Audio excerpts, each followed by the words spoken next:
Good evening तेजस्वी, good evening पूजा,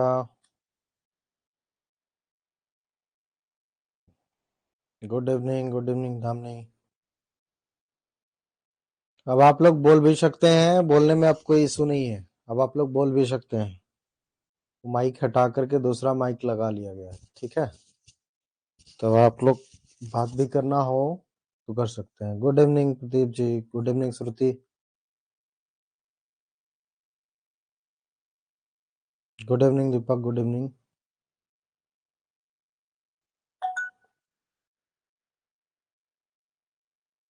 हाँ दीपक बताइए। Good evening sir. Good evening, good evening. Sir मैं बोल रहा था जो मैं आर एस शर्मा सर की बुक से रीड कर रहा हूँ, उसमें आयरन एज के बारे में नहीं दिखा सर। आयरन एज के बारे में नहीं दिया है, कोई बात नहीं। एक जगह पे कई बार आपको एक जगह पे नहीं मिलेगा, तो आर एस शर्मा में नहीं मिल रहा है तो उनमें देख लीजिए। अब आपको तो ये मिलेगा,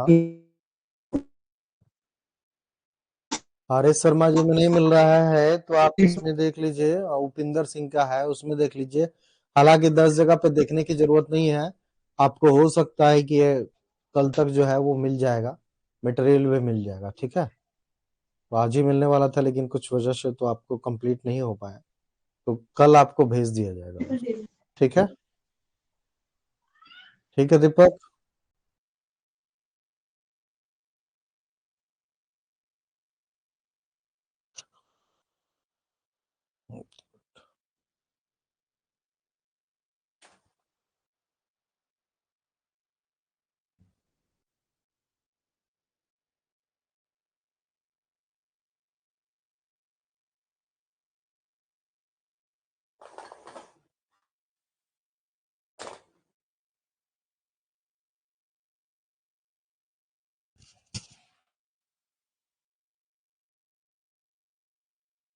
चलिए तो क्लास स्टार्ट करें। स्टूडेंट धीरे धीरे जुड़ते रहेंगे, ज्वाइन करते रहेंगे।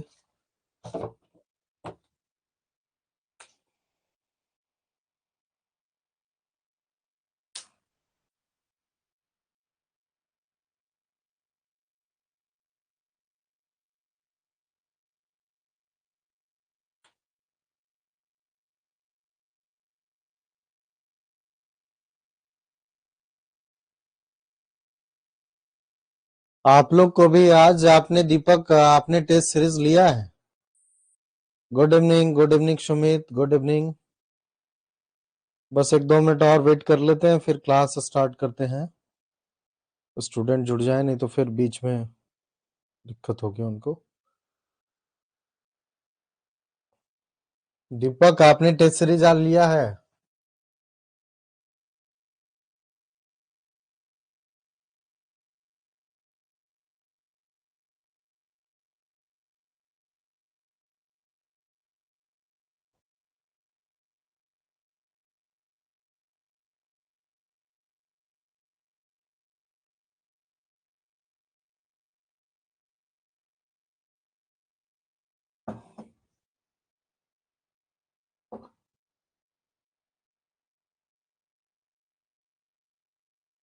Good evening Ram ji.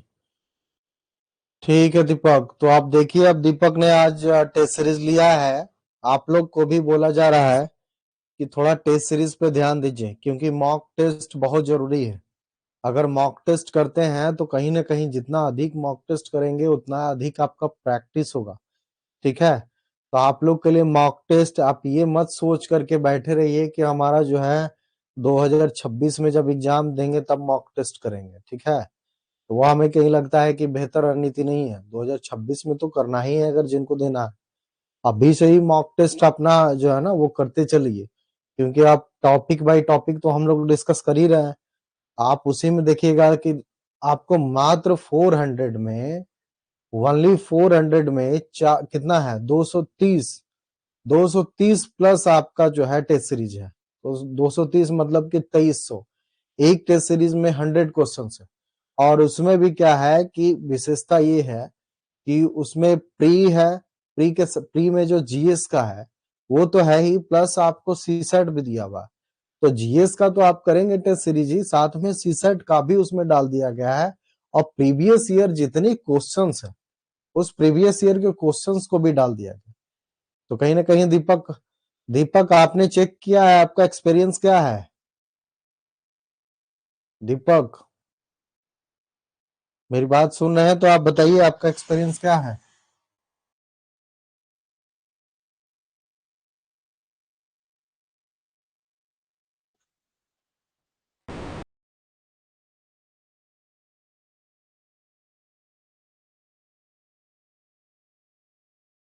हाँ बताइए दीपक।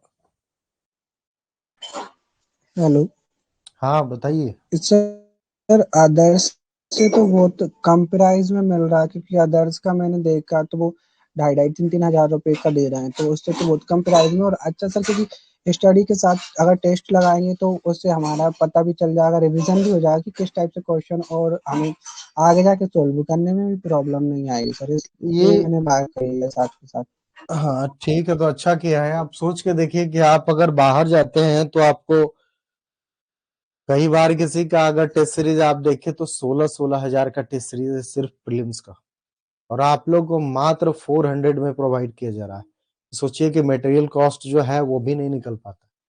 लेकिन फिर भी चूंकि आप लोग की तैयारी बेटर हो, इसीलिए सीसेट के साथ साथ कहीं ना कहीं पूरी जीएस की जो है वो पूरी एकदम बहुत अच्छे से तैयार करके, और वो भी ऑल इंडिया रैंक है, ऑल इंडिया रैंकिंग है। आप जो टेस्ट देंगे, आपको टेस्ट में मैं अगर दिखा दूं आपको, एक मिनट आप देख लीजिए।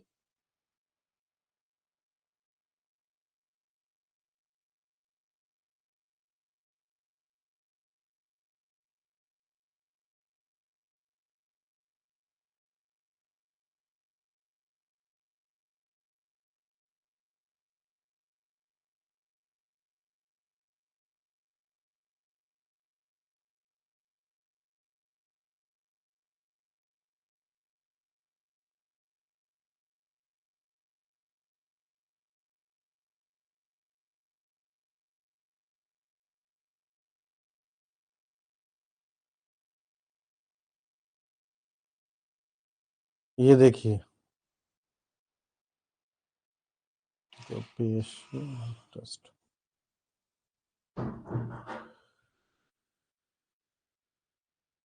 ये देखिए इसमें क्या लिखा हुआ है, सीरीज जीएस सी प्लस सी सेट, ठीक है।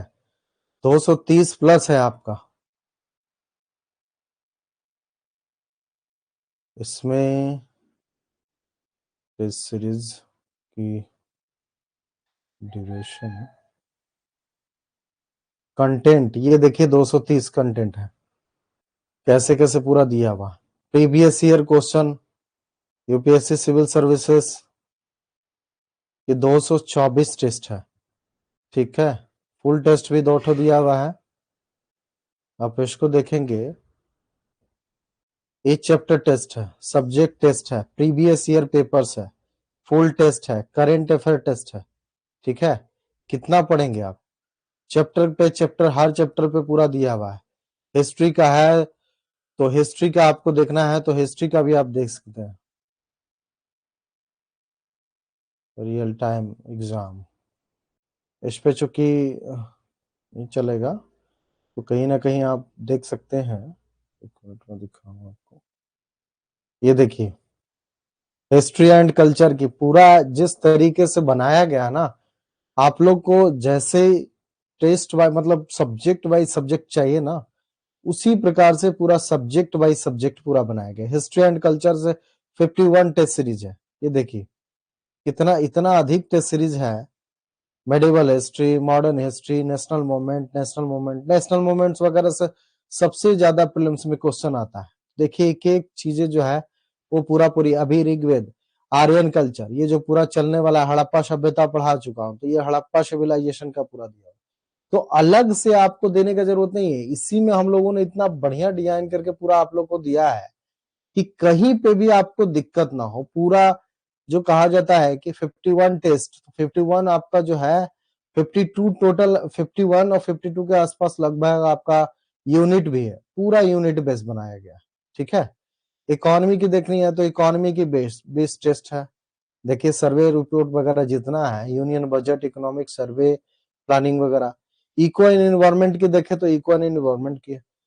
और हमें लगता है कि आप बाजार में भी जाएंगे तो आपको इतना मतलब जो है, अगर किसी और की टेस्ट सीरीज भी लगा रहे हैं तब भी आपको पता चल जाएगा कि क्या डिफरेंसेस है। ठीक है, इको एनवायरमेंट की, ज्योग्राफी की, इंडिया एंड वर्ल्ड, पॉलिटी की, पॉलिटी एंड गवर्नेंस, 22 टेस्ट है। कितना आप करिएगा?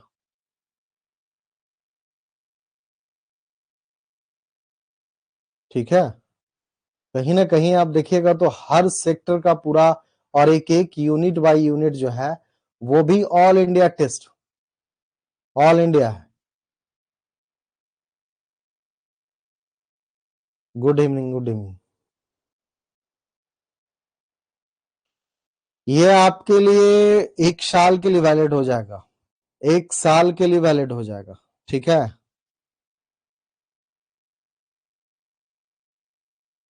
सर मैं टेक की मेन की टेस्ट भी एक ही बार करना पॉसिबल नहीं है दीपक, समझिए बात को, आप लोग एक ही बार में काम नहीं कर सकते हैं। ठीक है, तो वो भी आएगी, धीरे धीरे आएगी, वो भी सेक्शनल वाइज सेक्शन चलता जाएगा आपका।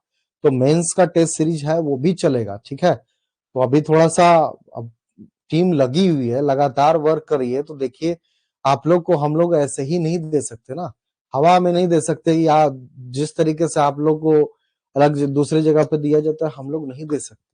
हम लोग का पूरा यही है, पूरा पूरी उद्देश्य यही है कि आपको बेटर वे में सारी चीज मिले, ना कि हम लोग कल प्रीवियस ईयर क्वेश्चन उठा करके और आपको दे दे कि भाई आप टेस्ट सीरीज शुरू कर दीजिए।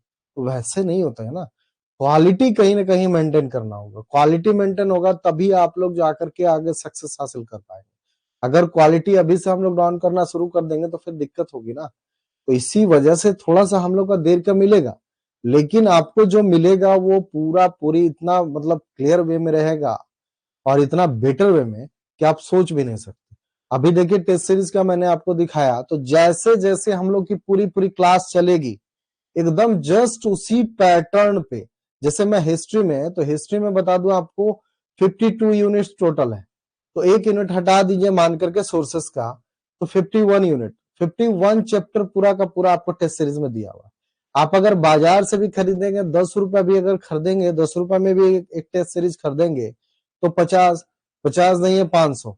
यहाँ क्या लग रहा है आपको, 230 टेस्ट सीरीज है जिसमें आपको history, polity, economy, ecology, environment, geography, उसके साथ साथ साइंस टेक, 7 सब्जेक्ट, तो टोटल इतने सारे सब्जेक्ट का आपको मात्र 400।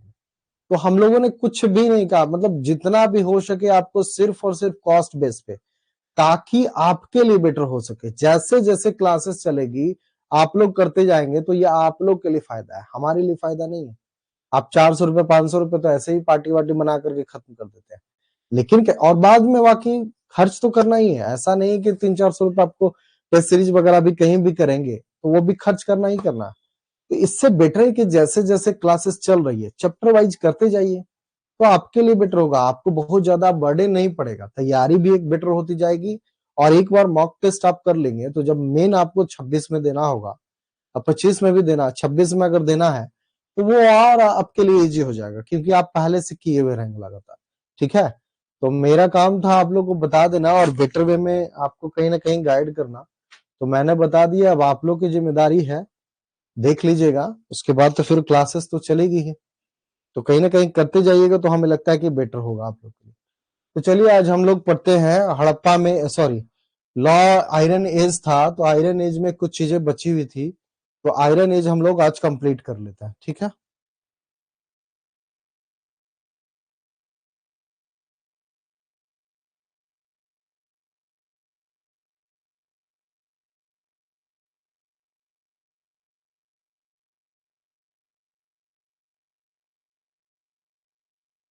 आयरन एज, उसमें भी आपको जो टेस्ट सीरीज पूरा दिया हुआ है, तो आप देखिएगा कौन जो है सबसे टॉप किया है, उसमें पूरी लिस्टिंग दी हुई है। आप लोग को पहले भी बताया था, दिखाया भी था, तो पूरी लिस्टिंग दी हुई है। साथ में आपको, आप जो करेंगे, आपको ऑल इंडिया रैंक पूरा शो करेगा। आर्टिफिशियल इंटेलिजेंस भी है, तुरंत आंसर देंगे, क्वेश्चन का आंसर तुरंत देंगे, तुरंत जवाब मिलेगा। नीचे में आपको पूरा वेल डिफाइंड जो कहा जाता है कि पूरी उसकी आंसर की जो व्याख्या होती है, डिस्क्रिप्शंस होती है, वो पूरा का पूरा उसमें भी दिया हुआ। तो डिस्क्रिप्शंस पढ़ने से भी बहुत कुछ जो आप क्लास में पढ़ते हैं और जब एग्जाम में वाकई में टेस्ट देते हैं तो उसका कुछ और बेनिफिट होता है। ठीक है, तो वो रियल कहीं ना कहीं आपको देखने को मिलेगा। तो चलिए ठीक है, हम लोग लॉ आयरन एज के बारे में बात कर रहे हैं। तो आयरन एज में आप देखिएगा तो पूरे भारत में कहा गया है कि अगर हम इसके पूरे भारत में जो कहा जाए कि इसकी सीमा को अगर देखें कि वाकई में इंडिया में कहां कहां पाया गया है और किस प्रकार से आयरन एज को हम लोग जो है जस्ट कांस्य युगीन के युग के बाद देखते हैं।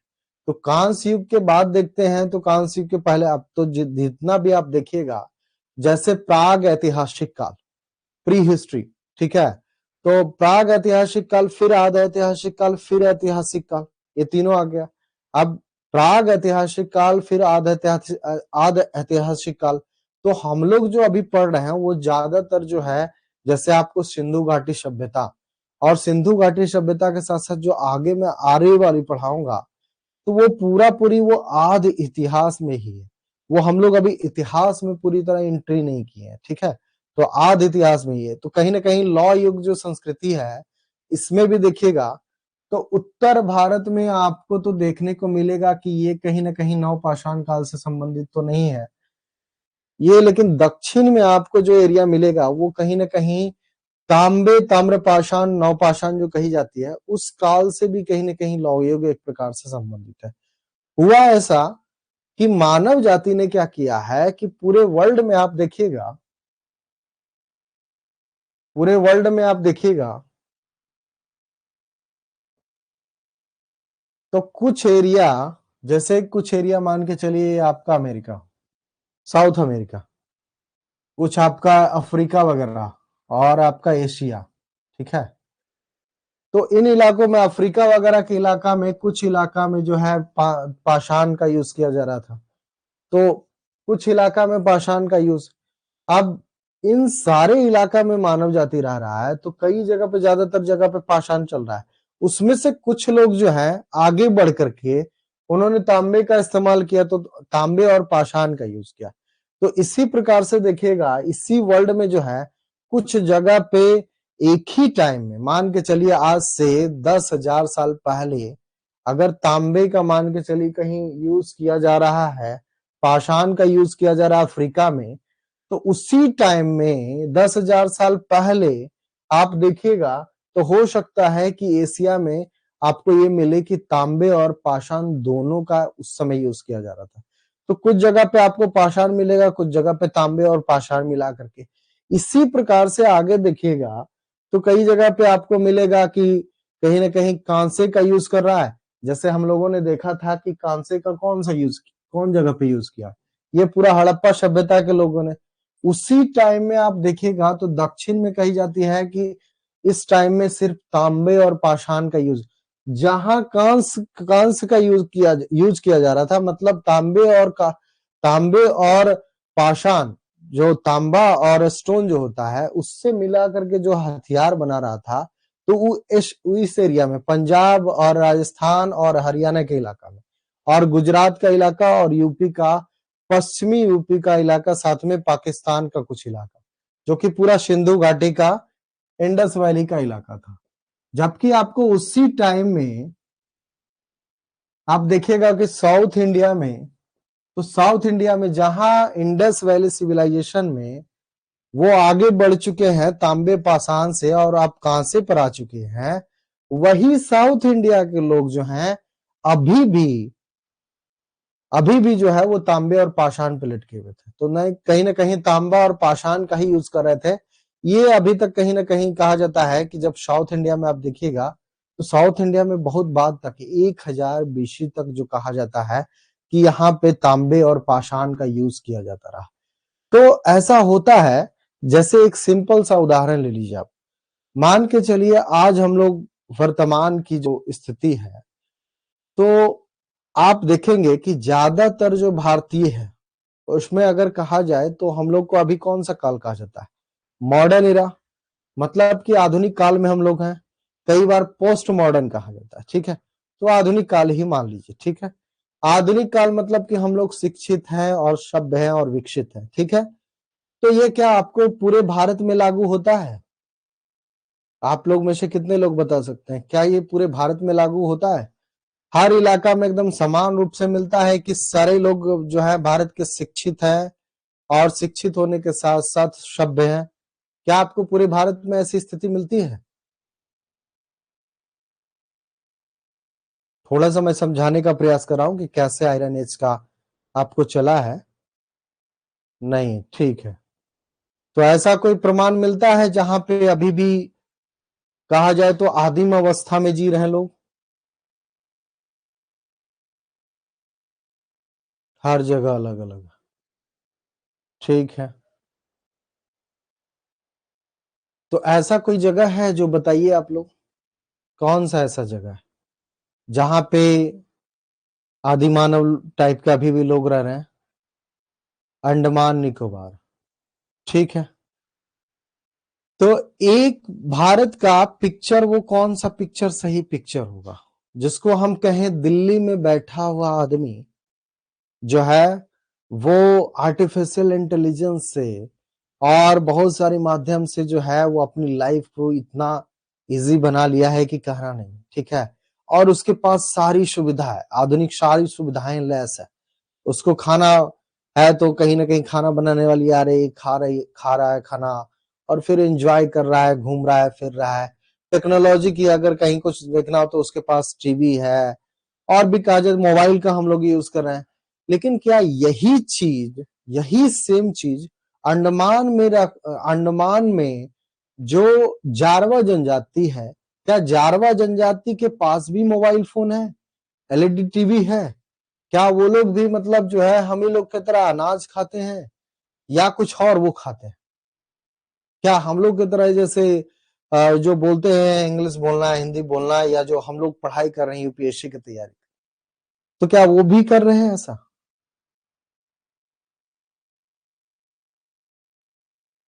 सर आज वॉइस बहुत क्लियर आ रही है, अच्छा, ठीक है, thank you.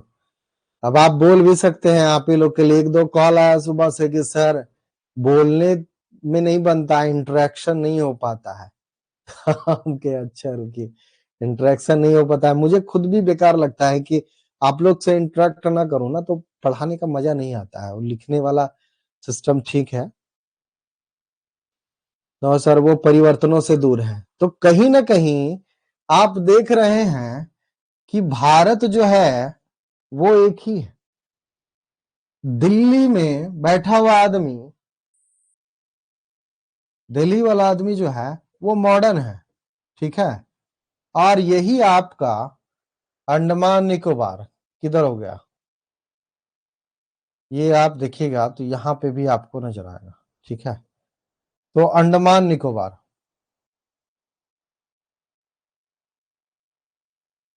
Andaman Nicobar Jarawa, Jarawa tribe, Jarawa tribe, ठीक है। तो जारवा ट्राइब, अब देखिए आधुनिक काल, अभी हम लोग, आप लोग, कई लोग हमारे स्टूडेंट्स जो हैं वो दिल्ली से पढ़ रहे हैं, ठीक है, तो दिल्ली से जुड़े हुए हैं तो वो पढ़ाई कर रहे हैं। अब ये अंडमान निकोबार वाले लोग कहाँ हैं? अभी भी देखिएगा कि वो जंगल में है, और जंगल में जाकर के, और प्राचीन जीवन शैली, हाँ ठीक है। तो अभी भी आप देखिएगा तो वो हम लोग जैसा गेहूं चावल वगैरह पैदा नहीं करते हैं, वो सीधे जाते हैं जंगल में, और जंगल में जा करके उनको जो फल वगैरह फूल वगैरह मिल जाता है, जड़ कंदमूल मिल जाता है, और जो जानवर मिल जाती है उनकी जो है वो हंटिंग कर करके पूरा वो अपना जीवन बिता रहा है। हम लोग जैसा उनको मॉडर्न एजुकेशन से कोई लेना देना नहीं, ठीक है। और वो अभी भी आप उनका औजार देखिएगा तो कई बार पत्थर के भी औजार आपको मिलेंगे। हम लोग के यहाँ पत्थर का औजार वगैरह कब का निकल गया, कोई यूज नहीं कर रहा। तो एक ही टाइम में दिल्ली में रहने वाला आदमी और अंडमान में रहने वाला आदमी, दोनों को एक समान तो नहीं कहा जा सकता। तो जैसे जैसे ये चेंज अपने आप को कर रहा है, ये अगर दिल्ली वाला आदमी अपने आप को चेंज किया है तो आज वाकई में दिख रहा है। अंडमान वाले लोगों ने जो पहले से शुरू से जो चली आ रही है वही जीवन पद्धति अपनाया, उसमें कोई चेंज नहीं कर रहा है। तो ये अभी भी कहाँ है, वही स्थिति में है। जबकि दिल्ली वाले और पूरे भारत के अन्य पार्ट वाले लोगों को देखा जाए तो वो धीरे धीरे डेवलप करते जा रहे हैं, जबकि अंडमान निकोबार के ट्राइब अभी भी वही है।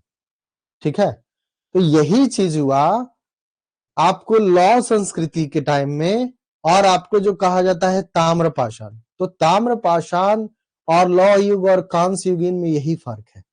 पूरे भारत में आप देखिएगा तो इंडस वैली सिविलाइजेशन में जब पूरा नगरीय संस्कृति, नगरीय अर्बन, पूरा अर्बन डेवलपमेंट हो रहा था, ठीक है, नगरीय संस्कृति विद्यमान थी, उसी टाइम में दक्षिण भारत में नगरीय संस्कृति नाम की चीज नहीं थी, ग्रामीण संस्कृति थी। और ग्रामीण संस्कृति के साथ साथ आपको ये मिलेगा, ग्रामीण संस्कृति के साथ साथ पत्थर के औजार और तांबे का औजार अभी भी ये लोग यूज कर रहे थे। ठीक है, तो इनका डेवलप, तो इसीलिए कहा गया कि पूरे वर्ल्ड में भी आप देखिएगा तो ऐसे डिस्ट्रीब्यूशन मिलेगा आपको। कुछ जगह पे पाषाण का यूज अभी भी कर रहे हैं, कुछ जगह पे पाषाण छोड़ दिया और पाषाण के साथ साथ आप क्या किया, तांबे का यूज किया, और तांबे का कई जगह पे तांबे का छोड़ दिया, तांबे का कुछ जगह पे आपको कांसे का यूज मिले। तो इसीलिए कहा जाता है कि वर्ल्ड में अगर देखा जाए, हाँ वहां चला जाए, हाँ सही आप बोल रहे हैं कि अगर, वैसे देखिए भारत सरकार रिस्ट्रिक्टेड की हुई है तो वहां जाना थोड़ा मुश्किल है। ठीक है, कई बार अभी कोई रिसर्चर थे तो वो बाहर के फॉरेन के रिसर्चर थे, तो एंथ्रोपोलॉजिस्ट जो होते हैं, तो एंथ्रोपोलॉजिस्ट वगैरह जा करके वो पार्टिसिपेटरी जो कहा जाता है, ऑब्जर्वेशन जो कहा जाता है, पूरा स्टडी वो करते हैं। वहां भाग लेना मतलब पार्टिसिपेट करके उनके कल्चर को ऑब्जर्व करना कि वो कैसे जीते नहीं जीते। अभी अंडमान में जाने के पल जा रहे थे, लेकिन उनको क्या किया, एक आदिवासी ने मार दिया तीर से। वो दूरी है, तीर से मारा, समाप्त, खत्म। ठीक है, तो भूल नहीं करिएगा, कभी प्रयास मत करिएगा उन सब जगहों पर, थोड़ा सा बच के जाना, बहुत जोखिम होती है। ठीक है, तो उनकी अपनी कल्चर है, उनकी अपनी कल्चर, वो अपनी कल्चर में मस्त है, तो उनको अपने कल्चर में रहने दीजिए। इसलिए भारत सरकार ने इन जो जनजाति हैं, कुछ जनजाति को छोड़ दिया है। ठीक है, कि हमें उनको सभ्य नहीं बनाना है, वो अपने जीवन शैली से चल रहे हैं, उनको अपना स्वतंत्र अधिकार है। चूंकि भारतीय संविधान में ये लिखा हुआ है कि भारतीय संविधान में कि सबको अपने अपने तरीके से जीवन जीने का अधिकार है। तो ये जब है, इनको लग रहा है कि हमको वैसा ही जीना है, तो उनको उनको भी जीना है, तो उनको इनके साथ कोई हस्तक्षेप ना करे। तो भारत सरकार की जिम्मेदारी है कि इनको प्रोटेक्ट करे, तो इनको भी प्रोटेक्ट कर रहा है, इनको भी पूरा कर रहा है, पूरे भारत के लोगों को भी कर रहा है, तो दोनों तरफ से। तो दोनों आप जैसे जीना चाहते हैं वैसे जीजिए। ठीक है, तो कहीं ना कहीं जो हम संदर्भ यूज कर रहे थे, तो संदर्भ यही था कि पूरे वर्ल्ड में जैसे आप देखिएगा कि लौह युग जो है वो काफी पहले शुरू हो चुके थे। ठीक है, लेकिन भारत में जो लौ युग के बारे में कहा जाता है, वो भारत में लौ युग लगभग लगभग 1000 बीसी, कई बार 1100 बीसी से लेकर के 800 बीसी, और कई जगह पे आपको 1000 बीसी से 500 बीसी कहा जाता है। ठीक है, तो अब हम देखेंगे कि कौन कौन सा क्षेत्र में 1100 से 800 मिला है और कौन से क्षेत्र में 1000 से 500 का मिला है। तो पूरा डिस्ट्रीब्यूशन है भारत का, तो उसमें देखेंगे। तो मैं यही कह रहा था कि इंडस वैली सिविलाइजेशन में आप देखिएगा तो इंडस वैली सिविलाइजेशन में जो लोग थे वो कहीं ना कहीं नगर का एक प्रकार से नगरी संस्कृति जो कही जाती है वहां तक डेवलप कर लिए थे। मोहनजोदड़ो, हड़प्पा अपने आप में काफी डेवलप हो गया था, और जो यूज कर रहे थे वो लोग कहीं ना कहीं कांसे का यूज कर। लेकिन उसी टाइम में दक्षिण भारत के लोग ग्रामीण संस्कृति में, तो उनको नगर उगर से कोई लेना देना नहीं, वो अपना डेवलपमेंट नहीं कर पाए थे। तो कहीं ना कहीं नहीं डेवलपमेंट कर पाए, तो उन्होंने जो यूज किया ज्यादातर तांबे और पाषाण का यूज किया। तो उसी प्रकार से आप भारत में लौह संस्कृति में भी देखिएगा कि कुछ एरिया जो है, कुछ एरिया में लौह संस्कृति का, लोहे का बहुत ज्यादा यूज किया गया, तो वहां से सामान जो है, लोहे की वस्तुएं भी जो है वो बहुत ज्यादा मिलती।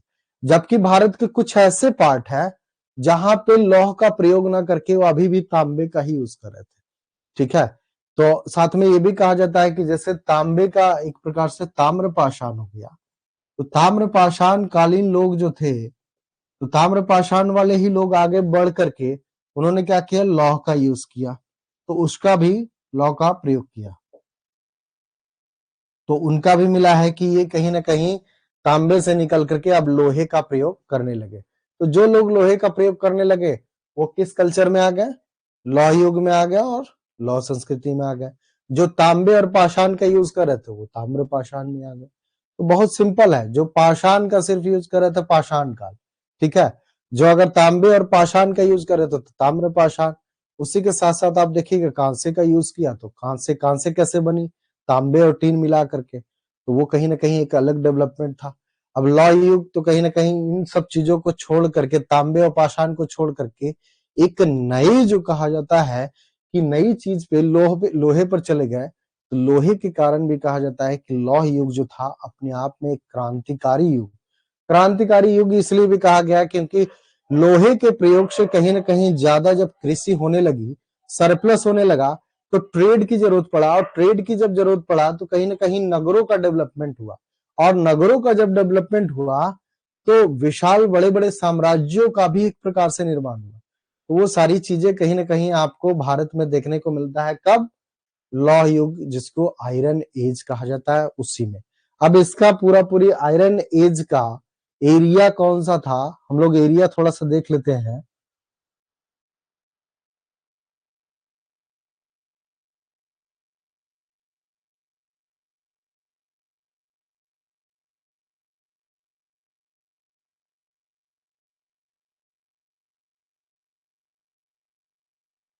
तो ये कहा जाता है, अगर उत्तर में हम देखें, उत्तर में कहा जाता है, नॉर्थ में मांदा का नाम आता है। मांदा जो कि जम्मू कश्मीर में है।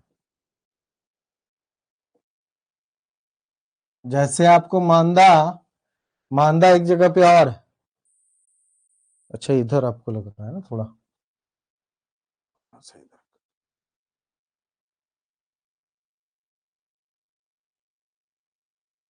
ये हो गया आपका मांदा।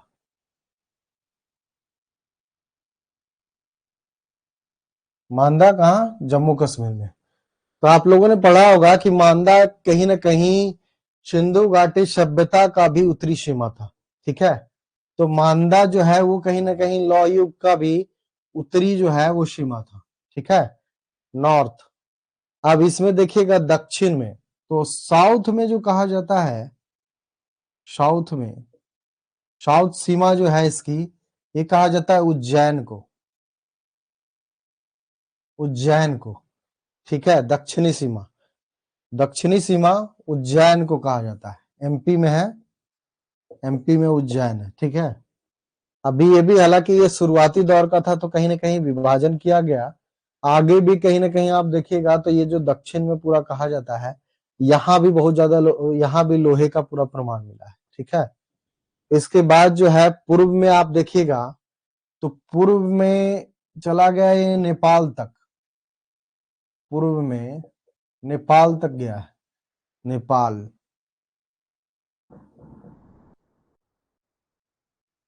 नेपाल का, नेपाल का तिलार कोट है, तिलार कोट, तिलार कोट।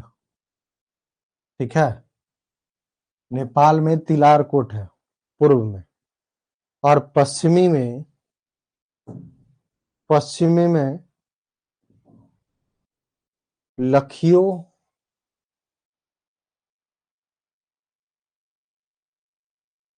लखियो पीर है, लखियो पीर। ठीक है, ये सिंध पाकिस्तान जो कही जाती है, सिंध पाकिस्तान, सिंध पाकिस्तान में। क्या हुआ, कोई दिक्कत तो नहीं है? हाँ, उज्जैन का महाकाल, उज्जैन का महाकाल मंदिर लखियो पीर। तो उत्तर में मांदा, दक्षिण में उज्जैन, पूर्व में नेपाल का तिलारकोट और पश्चिम में लखियो पीर, सिंध पाकिस्तान, सिंध पाकिस्तान।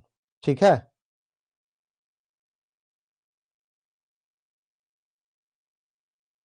तो ये आयरन एज का कहा जाता है। इसकी एक सीमा जो है, शुरुआत में एक सीमा बनी थी, ये कहीं ना कहीं सीमा के बारे में बताएगा। हालांकि इस सीमा के बियॉन्ड जाकर के भी बहुत सारी चीजें मिली है। जैसे साउथ इंडिया में आप देखिएगा, तो साउथ इंडिया में जो महापाषाण काल कहा जाता है, मेगालिथिक एज, तो महापाषाण काल में जो है वो कहीं ना कहीं महापाषाण काल के साथ साथ आपका लौह युग भी आता है। ठीक है, लौह युग भी आता है। तो उसमें साउथ में भी कहीं ना कहीं देखने को हमें मिलता है। अब ये आप देख लीजिए कि हम लोग को कहाँ कहाँ पूरा मिला है, तो ये बहुत इंपॉर्टेंट है। तो मालवा जो स्टार्टिंग में है, एक एक लिखवा देता हूं तो आप लोग को दिक्कत नहीं होगा।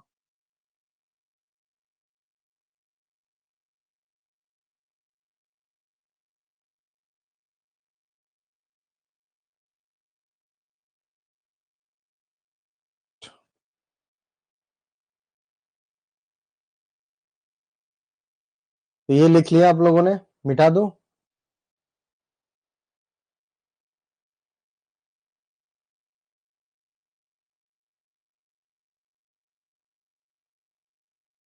दो तरीके से डिवाइडेशन है, तो कहीं ना कहीं दो तरीके से डिवाइडेशन है, उसको हम देखेंगे। तो ये हो गया आपका। तो एक जो है कहीं ना कहीं यूपी में जो मिला है, यूपी में जो एरिया मिला है, यूपी में अही छत्र,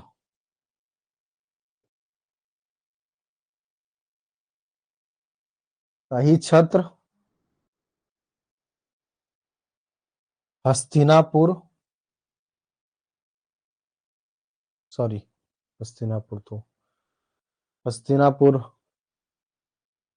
हस्तिनापुर तो वैसे दिल्ली का एरिया पूरा आ जाएगा, लेकिन फिर भी कहीं ना कहीं दिल्ली और एमपी का।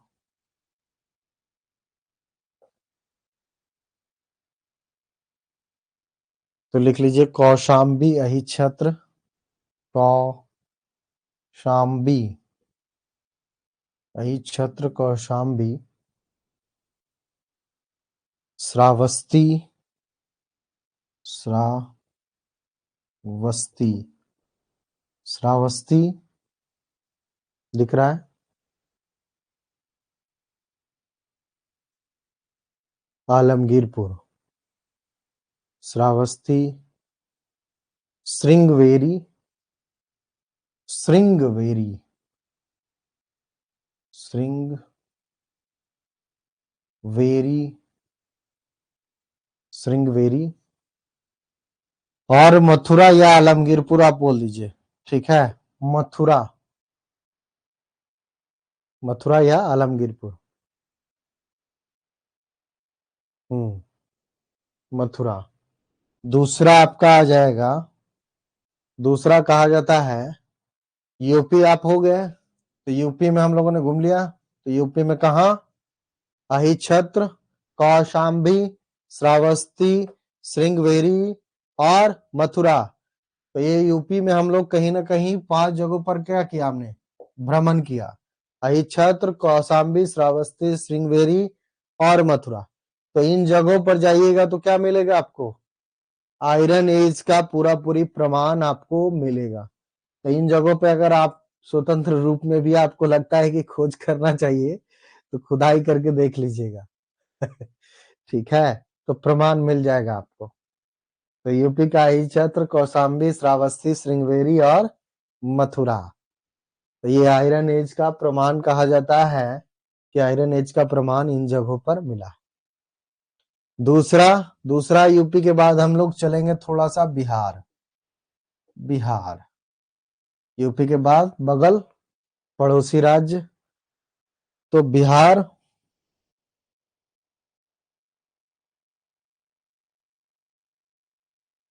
बिहार में वैशाली कहा जाता है कि वैशाली मिला। बिहार में वैशाली, वैशाली। एटा जिला का अंतरजी खेड़ा, हाँ एटा जिला का, हाँ एटा जिला का अंतरजी खेड़ा तो उस दिन तो लिखवा ही दिया था आपको। वो तो बहुत इंपॉर्टेंट है सबसे प्राचीन में, इसलिए मैंने दोबारा इसमें आपको नहीं लिखवाया हूँ। तो एटा लिखना है आपको यहाँ पे तो कहिए तो लिख देता हूँ। तो एटा तो उस दिन लिखा ही था। चलिए एटा का अंतरजी खेड़ा, उसमें तो बताया ही था उस दिन, फर्स्ट डे ही बताया था। एटा अंतरजी खेड़ा, एटा का अंतरजी खेड़ा। तो यूपी घूम लिया, यूपी के बाद कहाँ चले हम लोग, बिहार। तो बिहार में कौन सा जगह पे भ्रमण करना है, वैशाली जिला, वैशाली डिस्ट्रिक्ट। हाँ बताइए आप लोग में से बिहार से कौन से, कहाँ से, वैशाली से कोई है आप लोग में से? वैशाली किस लिए फेमस है, कोई बता सकते हैं? कौन हिस्टोरिकल पर्सन है जो वैशाली से जुड़े हुए हैं? मृत्युंजय जी बताइए। हाँ मृत्युंजय जी बोलिए, आपकी आवाज नहीं आ रही है।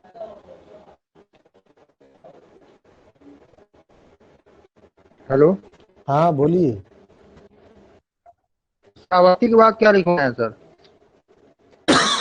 श्रावस्ती के बाद श्रृंगवेरी, श्रृंगवेरी। श्रृंगवेरी। हाँ क्लियर नहीं दिख रहा है क्या? अच्छा अच्छा, नहीं यार क्लियर नहीं आ रहा सर। अच्छा, इधर से तो क्लियर दिख रहा है, बोर्ड पे भी हम भी देख रहे हैं, तो पता नहीं, हो सकता है कोई दिक्कत हो। नालंदा से हैं? अच्छा शिवम जी नालंदा से हैं, ठीक है अच्छी बात है। तो नालंदा से आप क्या बोल रहे हैं? लिच्छवी गणराज्य, हाँ लिच्छवी गणराज्य जो जनपद कहा जाता है, गणराज्य जो जन, तो वैशाली का जो है लिच्छवी, वैशाली अपने आप में कहा जाता है कि बहुत इंपॉर्टेंट, महावीर का जन्म भी जो है यही हुआ है, ठीक है। तो महावीर जी से रिलेटेड कहीं ना कहीं आप देखिएगा तो वैशाली में, वैशाली कहीं ना कहीं उनके लिए बहुत ही इंपॉर्टेंट स्थल रहा है। तो वैशाली, तो बिहार में वैशाली आप जाइएगा तो वैशाली बहुत इंपॉर्टेंट प्लेस है। कहीं ना कहीं अभी जो ICCR ने, Indian council of historical research ने जो एक प्रकार से बुक पब्लिश किया है, जो डेमोक्रेसी, मदर ऑफ डेमोक्रेसी जो कहा जाता है, उसमें कहीं ना कहीं वैशाली के जो गणतंत्र है उसके बारे में ही कहा गया। हाँ सॉरी, कुंडल वन में ही हुआ है, कुंडल वन में हुआ है, लेकिन वैशाली से उनका बहुत बड़ा रिलेशन है, ठीक है। तो अभी मैं पढ़ाऊंगा, आगे पढ़ाऊंगा, तब आपको वैशाली से महावीर का क्या कनेक्शन है वो बताऊंगा। अभी नहीं बताऊंगा, अभी बताऊंगा तो फिर बस खाली याद दिलाने के लिए आपको बता दिया कि वैशाली से जो है महावीर जी का भी कहीं ना कहीं बहुत बड़ा रिलेशन है, ठीक है। तो वैशाली, तो बिहार में, यूपी का देख लिए, उसके बाद हम लोग कहाँ चलेंगे, बिहार में। अब बिहार के बाद हम लोग डायरेक्ट चले MP, थर्ड नीचे दिख रहा है, थर्ड MP, MP, MP में कौन सा, तो MP में कहीं ना कहीं जो बताया, उज्जैन, MP में उज्जैन, ठीक है। MP के बाद, MP हो गया, MP में उज्जैन, अच्छा इधर जगह है। तो MP के बाद थोड़ा सा ऊपर हम लोग आ जाते हैं, तो MP के बाद पंजाब, पंजाब, पंजाब में कौन सा जगह, पंजाब में है आपका रोपड़, पंजाब में रोपड़, ठीक है। पंजाब के बाद राजस्थान, राजस्थान, ठीक है। तो राजस्थान में है आपका नोह, जो उस दिन पढ़ा रहा था तो कह रहे थे कि नोह नोह, तो राजस्थान में नोह है, ठीक है। तो ये भी किससे संबंधित है, आयरन एज से और आयरन कल्चर से। ठीक है, तो पंजाब के बाद राजस्थान घूम लिए, हालांकि पंजाब के बगल में एक और है जहां से कुछ स्टूडेंट हैं अभी जुड़े हुए, हरियाणा। हरियाणा, हरियाणा, हरियाणा में भगवानपुरा है, भगवानपुरा।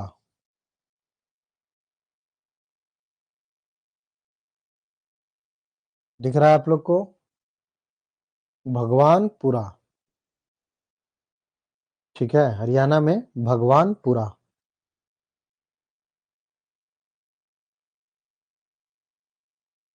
हरियाणा में भगवानपुरा।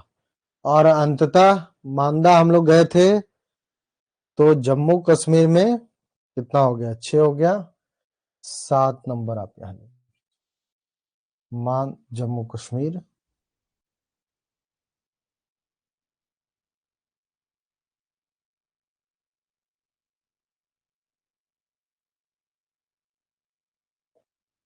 मांदा, ठीक है, जम्मू कश्मीर में मांदा। तो इन सारे जगहों पर जो बताया आपको, इन सारे जगहों पर जो कहा जाता है कि लौ युग का प्रमाण जो है, आयरन एज का प्रमाण हमें मिला है। तो इस आयरन एज के प्रमाण की वजह से ही जो है वो कहा जाता है कि आपको जो पूरे भारत में कहिएगा तो लगभग लगभग पूरे भारत में जो है लौह युग संस्कृति का जो है वो प्रमाण मिला है। और आयरन एज के बारे में कहा गया कि इसको जो है ये कहीं ना कहीं 3 से 4 भागों में बांटा गया। हालांकि यूपी का और भी जो देखिएगा, जैसे आलमगीरपुर जो मथुरा के आसपास जो पड़ता है, आलमगीरपुर तो है ही, अल्लाहपुर है, अल्लाहपुर है, और हस्तिनापुर। हाँ, हस्तिनापुर। ठीक है, हस्तिनापुर। तो हस्तिनापुर के बारे में अभी डिटेल्ड में बताऊंगा। हस्तिनापुर बहुत इंपॉर्टेंट है, क्योंकि ये लिख लिया आप लोगों ने, मिटा दूं? हस्तिनापुर में जो खोज हुई है, बेबीलाल ने जो खोज किया है, वो बहुत इंपॉर्टेंट है आयरन को लेकर के। लिख लिया, मिटा दूं? चलिए मिटा रहा हूं।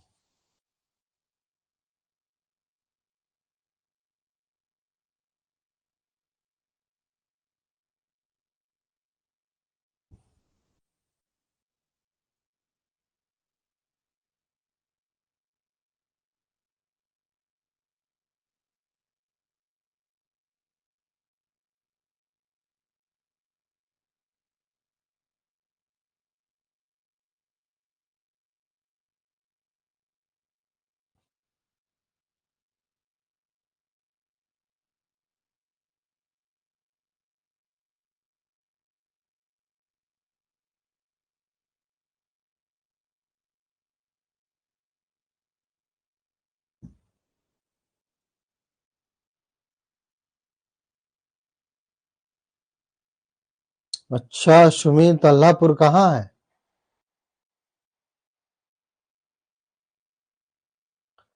अल्लाहपुर कहाँ है? अल्लाहपुर।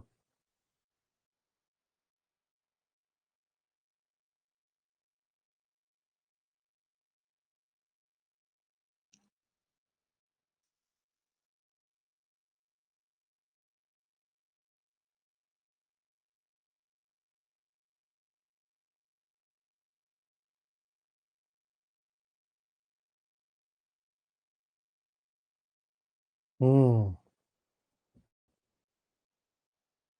सही कहा, अल्लाहपुर।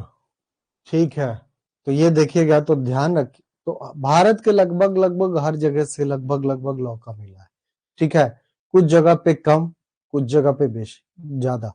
ठीक है, तो इस प्रकार से मिला है। तो इसमें कहीं ना कहीं जो कहा गया, जो लौ संस्कृति का पूरा पूरी आप देखिएगा, तो जो पूरे भारत में मिला है, तो उसको कहीं ना कहीं 3 से 4 चार पार्ट में पूरा पूरी बांटा गया है। ठीक है, अब 4 पार्ट में जो कहा जाता है कि इसको लौ संस्कृति को एक चित्रित धूसर मृद भांड है, चित्रित धूसर धूसर मृद भांड। चित्रित धूसर भांड आप लिख लीजिए, ठीक है। पेंटेड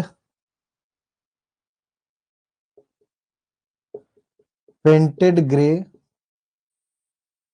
वेयर, ठीक है, पेंटेड ग्रे वेयर। तो इसमें जो कहते हैं ये जो एरिया ये कहा गया चित्रित धूसर भांड, लौह युग का चित्रित धूसर मृद भांड से क्या रिलेशन है? आपको क्या लगता है चित्रित धूसर भांड और लौह युग इन दोनों का क्या रिलेशन होगा?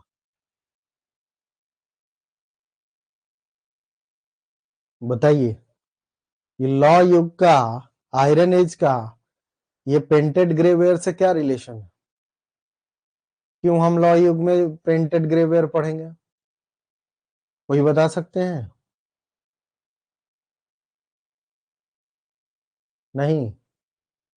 तो ये देखा गया कि ज्यादातर जो हिस्टोरियन ने पूरा अपना जो आर्कियोलॉजिस्ट ने पूरा इस एरिया में जब उत्खनन किया, और अन्य एरिया में जो कहा जाता है ये पूरा का पूरा जो उत्तर भारत का जो मैदानी भाग, गंगा का जो भाग है और सिंधु नदी का भाग है, इन दोनों जगह पर जब पूरी उत्खनन किया गया तो कहा गया कि इन दोनों जगह पर जहां जहां पर ऐसे बर्तन मिल रहे हैं, चित्रित धूसर भांड मिल रहे हैं, वहां पे आयरन का भी प्रमाण मिल रहा है। लोहे का जो इस्तेमाल हुआ है, लोहे से जो वस्तुएं बनाई गई, लोहे से जो औजार बनाए गए हैं, वो भी साथ में मिला है, प्लस लौह उपकरण, ठीक है। सभी संस्कृतियों के बारे में ज्यादातर मृद भांड के द्वारा ही जानकारी मिली। हाँ, तो अलग अलग कहीं ना कहीं आप देखिएगा तो अलग अलग किया गया है। तो इसीलिए कहा गया कि चित्रित धूसर मृद भांड जहां पे पेंटेड ग्रे वेयर मिला है, वहां पे आयरन जो कहा जाता है लौह, ये आपको दिख नहीं रहा होगा ना,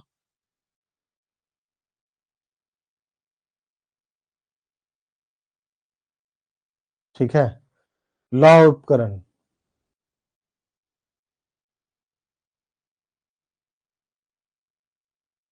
इसलिए बर्तनों के आधार पर लौह संस्कृति के बारे में जानकारी, ठीक है सुमित, ठीक है। तो ये कहीं ना कहीं जो कहा गया, जब शुरुआती में जब उत्खनन किया गया पंजाब, हरियाणा, राजस्थान, इन इलाकों में, और साथ में जो यूपी वगैरह का इलाका था, तो इसमें जब खोज किया गया, जब उत्खनन किया गया, एक्सकेवेशन किया गया, तो एक्सकेवेट जब किया गया तो एक्सकेवेट करने के बाद ये पता चला कि बहुत सारी बर्तनें जो मिली है वो पेंटेड ग्रे वेयर मिली है, ठीक है। तो कहीं ना कहीं जो ग्रे कलर की पूरी बर्तन होती थी उस पे कहीं ना कहीं पूरी चित्र, काले रंग का चित्र बनाया गया। कहीं पे स्वास्तिक का चिन्ह मिलता है, कहीं पे कुछ और चिन्ह मिलता है। तो एक आकार में जो कहा गया कि ऐसे कोई बर्तन बना दिया, और बर्तन बनाने के बाद इस पे क्या किया, ये पूरी ग्रे कलर का है, ठीक है। अब इसमें भी कहा गया कि ये जो बर्तन बनाई गई थी कैसे बनाई गई, तो कहा जाता है कि मिट्टी से डायरेक्टली नहीं, जो चूर्ण होता है, कुछ पत्थर का चूर्ण, चूरा बना लिया, मतलब एक प्रकार से उसको जो है वो कुछ पत्थर को चूर दिया, उसका घोल बना करके पूरी उसको जैसे मिट्टी की तरह बनाते हैं वैसे मिट्टी की तरह बना दिया, और उसको जो है चाक पे धीरे धीरे घुमा घुमा के जो है उसको बनाया गया था, ठीक है। और ये इसकी कलर जो है वो धीरे धीरे इसको पकाया गया, तो कहा गया कि इसकी कलर जो है वो पूरी ग्रे कर दिया था। तो ग्रे कलर और ब्लैक रंग का, ब्लैक एक प्रकार से ब्लैक पेंट किया, मतलब ग्रे, ब्लैक पेंट नहीं, ब्लैक आपका चित्र बनाया गया था, ठीक है। तो पेंटिंग आप कह सकते हैं, पेंटिंग चित्र जो है, काले स्वास्तिक का चित्र मिलता है आपको, ठीक है। ब्लैक स्वास्तिक चित्र, स्वास्तिक या और भी अन्य चीजों की जो है वो चित्र जो है वो बर्तनों पर बना दिया जाता है, ठीक है। तो जहां जहां ये ग्रे कलर का बर्तन मिला है, ग्रे वेयर, ठीक है, और ब्लैक रंग का पूरी चित्र बना करके जो दिया गया, तो ऐसा बर्तन जहां जहां मिला है वहां एक विशेषता ये भी मिला है कि वहां पे लौह उपकरण भी पाए गए। ठीक है, तो ये हिस्टोरियन के द्वारा कहा गया कि लौह युग की प्रमाण के रूप में हम ये कह सकते हैं, जो उनके द्वारा लौह युग में जो लोग थे उनके द्वारा जो पात्र यूज किया गया, बर्तन यूज किया गया, वो कहीं ना कहीं चित्रित धूसर भांड था। ठीक है, इसके साथ साथ एक और बर्तन मिलता है, उत्तरी काली पॉलिशदार बर्तन।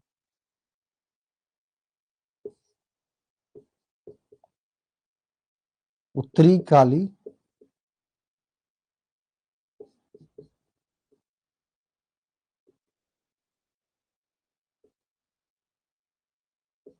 ठीक है, तो उत्तरी काली पॉलिशदार बर्तन। तो ये जो कहा गया कि ये जो इलाका था निम्न गंगा का इलाका, ठीक है, तो ये लोअर जो है आपका गंगा का इलाका, इसमें कहीं ना कहीं उत्तरी काली पॉलिशदार वाला बर्तन जो है वो मिला है। तो ये उत्तरी काली पॉलिशदार वाला जो बर्तन मिला है इसमें भी हमें क्या मिला है, आयरन मिला है। ठीक है, लोहा। तो ये कहा गया कि एक तो चित्रित धूसर भांड है, उसमें भी कहीं ना कहीं आपका लौह उपकरण मिला है, और दूसरा जो है उत्तरी काली पॉलिशदार बर्तन है उसमें भी आयरन मिला है। ठीक है, तो इन दोनों में कहा गया कि लौह उपकरण तो कहीं ना कहीं एरिया जो है पूरा पूरी ये एरिया, तो इस एरिया में कहीं ना कहीं ये लौह युग को जो है वो प्रदर्शित करता है, लौह युग को एक प्रकार से दर्शाता है, लौह संस्कृति को दर्शाता है। डाउनलोडेड वीडियो, अभी जो क्लास होगी ना, तो इस क्लास की रिकॉर्डेड वीडियोस जो है 3-4 घंटा के अंदर अंदर वो प्रोसेस होकर के ऑटोमेटिकली आपके ऐप पे चला जाता है। ठीक है, तो आपने अगर एडमिशन लिया है तो आपका एक अलग अकाउंट बन जाता है, उसमें रिकॉर्डेड सेक्शन और लाइव सेक्शन होता है। तो लाइव सेक्शन जिसमें अभी मैं क्लास ले रहा हूं चल रहा है, इसके साथ साथ एक और उसके बगल में आपको रिकॉर्डेड वीडियोस का ऑप्शन होगा। तो जो भी क्लासेस होती है चाहे आप ज्वाइन करिए चाहे ज्वाइन नहीं करिए, वो सारी क्लासेस की वीडियो जो है वो रिकॉर्डेड वीडियो सेक्शन में आपको अवेलेबल होगी। ठीक है, तो साल भर में 300 या 400 क्लासेस हो या 500 क्लासेस हो, जितने भी क्लासेस होगी वो सारे के सारे क्लासेस की वीडियोस जो है वो अवेलेबल होगा, तो आप कभी भी उसको देख सकते हैं। ठीक है, अब ये है कि आपके ऊपर डिपेंड है कि आप कितना देख पाते हैं, टाल देंगे आज का काम कल करो शो आज करो, वही वाली सिस्टम है। तो उससे बेटर है कि लाइव देख लीजिए और लाइव पढ़ लीजिए।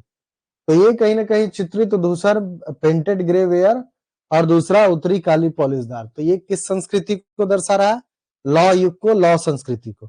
तो इसमें जो एरिया कहा गया, तो एरिया में जो कहा गया ये जो मिला है बर्तन, तो इसको लेकर के जो एरिया कहा गया, तो ये एरिया में आपका पाकिस्तान के बहावलपुर, पाकिस्तान के बहावलपुर, कुछ बोल रहे हैं क्या? अच्छा, लाइव में ही मिल जाता है, रिकॉर्डेड सेक्शन में नहीं मिलता? चलिए कोई बात नहीं, अच्छी बात है, लाइव में ही मिल जाता तो बढ़िया।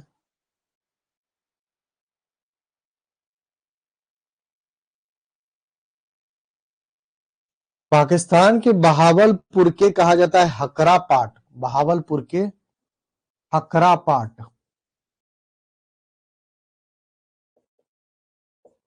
हकरा पाट में 10 स्थल जो है, स्थल या साइट्स मिला है, साइट्स मिला है जो लौह संस्कृति को दर्शाता है। दिख रहा है, लौह संस्कृति को, लौह संस्कृति का है।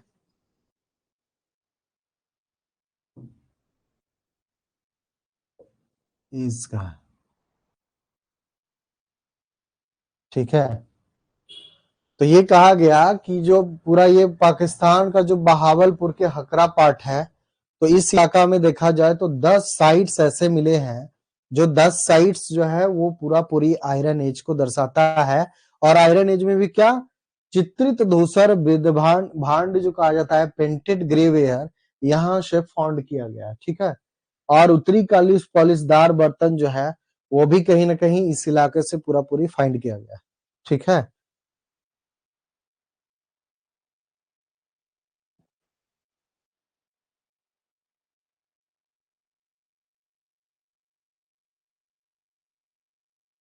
ये कहा जाता है कि ये इलाका आप देखिएगा तो हकरा पाट, ये कहीं ना कहीं राजस्थान के एकदम निकट, जो कहा जाता है कि इंडस वैली सिविलाइजेशन जहां जिस इलाके में था उसी से सटा हुआ ये पूरा पूरी इलाका था।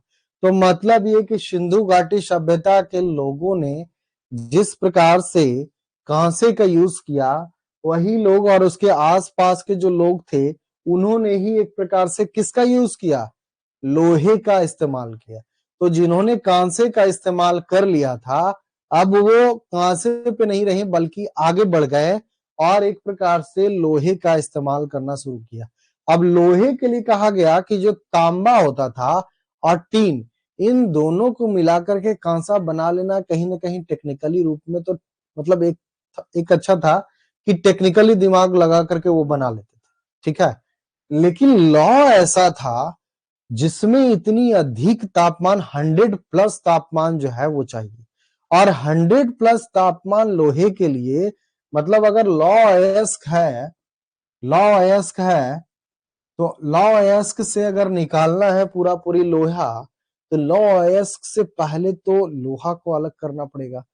तो वो लोहा को अलग करना, उसके बाद ही उसको पूरा पूरी अपने अनुसार ढालना कि उससे क्या बनाना नहीं बनाना। तो इसके लिए 100 प्लस जो है वो एक प्रकार से तापमान चाहिए, और वो भी क्या कितना, लगातार कंटिन्यूअसली जो है वो चाहिए। तो कई जगह पे ये प्रमाण भी मिला है कि आग की जो बड़ी बड़ी भट्टियां होती थी, वो आग की भट्टियां बनाई गई थी, ठीक है। आग की पूरी पूरी भट्टी बनाई गई थी। तो कई जगह पे आग की भट्टी का भी प्रमाण मिलता है हम लोग, ठीक है। तो आग की भट्टी, बड़ी बड़ी बड़ी आग की भट्टियां जिसमें लगातार कहीं ना कहीं आग, और जब तक 100 प्लस डिग्री नहीं होगा तब तक लौह से अयस्क निकालना भी मुश्किल है, होगा ही नहीं, पॉसिबल ही नहीं होगा।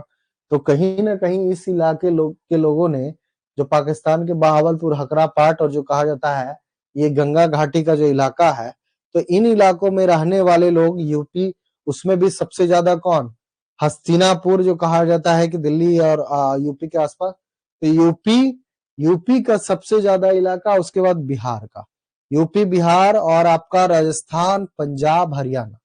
तो ये इलाका जो है, ये पूरा का पूरा इलाका जो है वो कहा जाता है कि राजस्थान, पंजाब, हरियाणा, उत्तर प्रदेश और बिहार और पाकिस्तान का कुछ इलाका। तो इन इलाकों में जो कहा जाता है कि ये चित्रित धूसर मृदभांड और उत्तरी काली पॉलिशदार भी जो है बर्तन मिला है, साथ में लौह उपकरण भी मिला है। तो इस एरिया में सबसे ज्यादा लौह उपकरण मिला है। इसके बाद जो कहा जाता है मध्य गंगा घाटी, तो मध्य गंगा घाटी आप देखिएगा, तो अब इसमें हालांकि थोड़ा सा और है, तो आप लोग थोड़ा सा लिख लीजिए कि कुछ जो है बर्तन जो है, जैसे ये आपको बर्तन तो बताए हैं, एक और बर्तन है थर्ड में, जुड़वा बर्तन। तो जुड़वा बर्तन का अगर कोई संकेत दे करके आपसे पूछ रहा हो कि जुड़वा बर्तन कौन सी संस्कृति को दर्शाता है, तो ध्यान रखिएगा कि जुड़वा बर्तन भी कहीं कहीं एक जगह से मिला है, तो वो लौह युग के बारे में बताता है।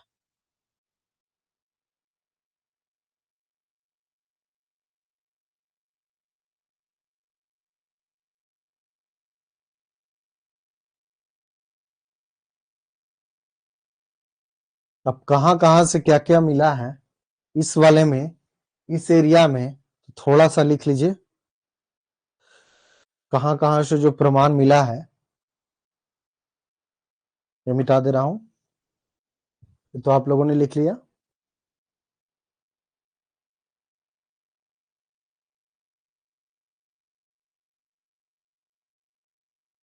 चलिए मिटा दे रहा हूं।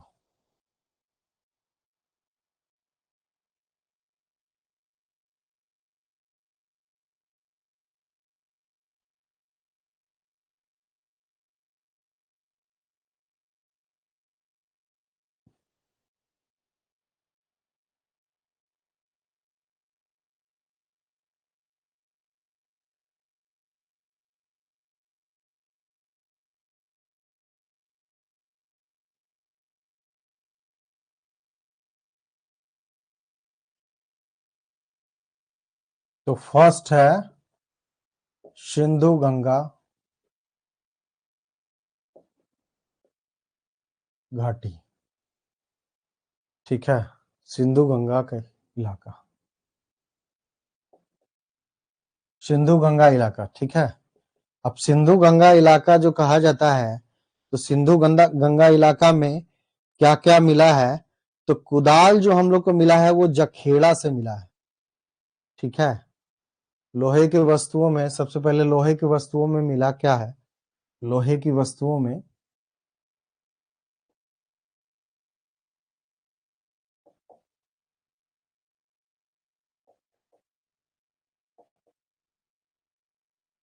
लोहे की वस्तुओं में अगर देखें तो कहा जाता है कि भाला, तीर, भाला तीर, भाला तीर दिख रहा है, कोई दिक्कत तो नहीं है, भाला तीर, भाला तीर,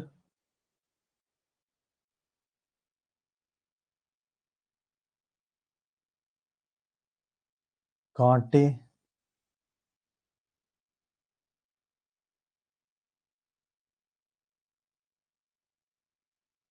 कुल्हाड़ी,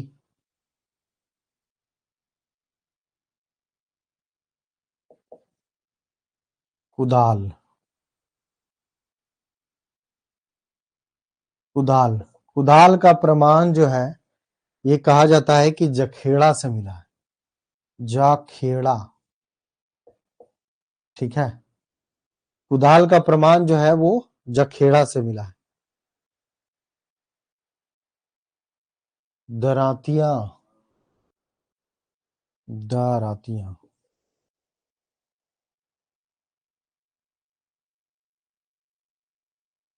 दरातिया, अंतरजी खेड़ा, अंतरजी खेड़ा, अंतरजी खेड़ा और जखेड़ा दोनों जगह से मिला है, जाखेड़ा दोनों जगह से दरातिया मिला है, जो लोहे का होता है, ठीक है।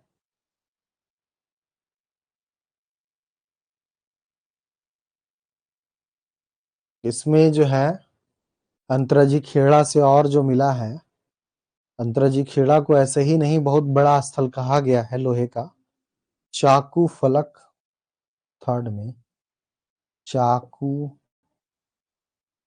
फलक, चाकू फलक दिख रहा है क्लियर, चाकू फलक, सरिया चिमटा,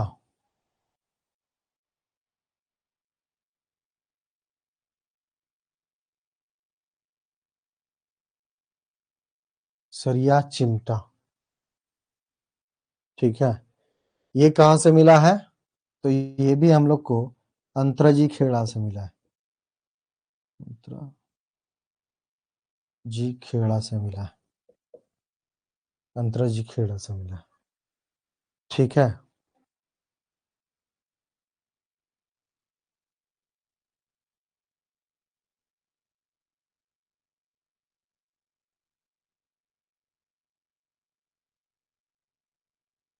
कुल्हाड़ी के साथ साथ कुदाल के साथ साथ जो है आपका वो कहा जाता है कि कीले, पीन, कील, पीन,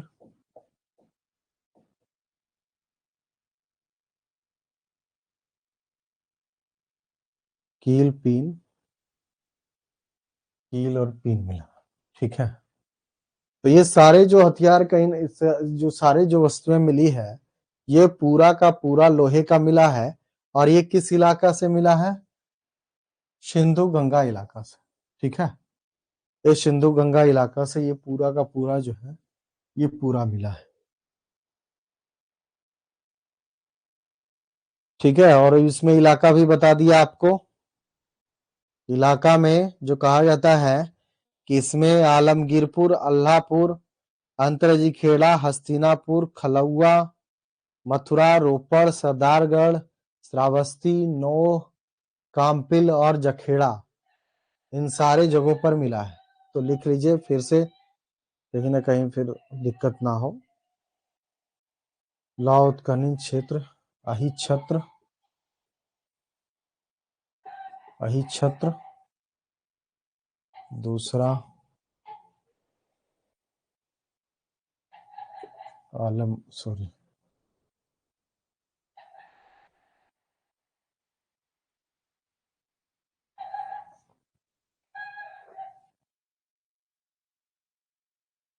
आलमगीरपुर, आलमगीरपुर, आलमगीरपुर,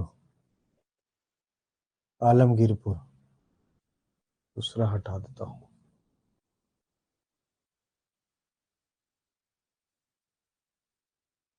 अल्लाहपुर,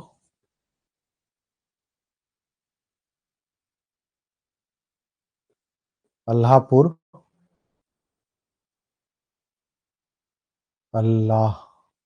अल्लाहपुर, अल्लाहपुर हो गया।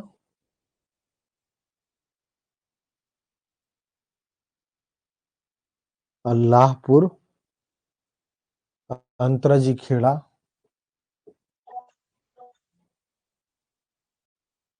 खेड़ा, अंतरजी खेड़ा। हाँ मृत्युंजय जी बताइए। हस्तिनापुर, सीरियल नंबर लिखा है पहले के लोहे की वस्तुओं में, ऐसे हाँ पहला ये हो गया है, किसमें रहेगा आखिर सीरियल नंबर सर? ऐसा ये लिखवाया कि सिंधु गंगा इलाका है, सिंधु गंगा इलाका, ठीक है। तो सिंधु गंगा सीरियल नंबर इलाका 14 नंबर नहीं समझ में आ रहा है, क्या बोल रहे हैं आप? हाँ सिंधु बताइए। इलाका में तीसरा में इलाके के चिंता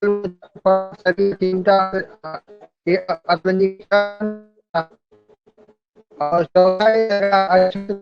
आपकी आवाज कट रही है, आपकी आवाज कट रही है। Good evening, good evening. देखिए मैं आपको लॉ संस्कृति के बारे में जो बता रहा हूँ, इलाका बाई इलाका जो है, मैं पहले आपको क्या बताया, मैंने आपको ज्यादातर जो उसका उत्तर था इलाका, दक्षिण का इलाका, पूर्व का इलाका, पश्चिम का इलाका, ये बता दिया। इसके बाद जो कहा मेन जो है आपका, वो हर इलाका में पूरे भारत में आप देखिएगा तो कई जगह पे ज्यादा, कई जगह पे कम। तो सबसे ज्यादा अगर कहीं मिला है हम लोग की लोहे की वस्तुएं और उत्खनन हुई है, तो वो आपका सिंधु गंगा का इलाका है। तो सिंधु गंगा के इलाका में कौन कौन सी वस्तुएं मिली ये लिखवा दिया हूं, और सिंधु गंगा के इलाका में कौन कौन सा इलाका है वो लिखवा दिया हूं। इसके बाद हम लोग चलेंगे मध्य इलाका, मध्य भारत, ठीक है। और मध्य भारत के बाद दक्षिण भारत चलेंगे, ठीक है। तो इसीलिए पूरे भारत के बारे में, पूरे भारत की लौह युग या संस्कृति के बारे में पढ़ना है ना, एक जगह का पढ़ना तो नहीं है।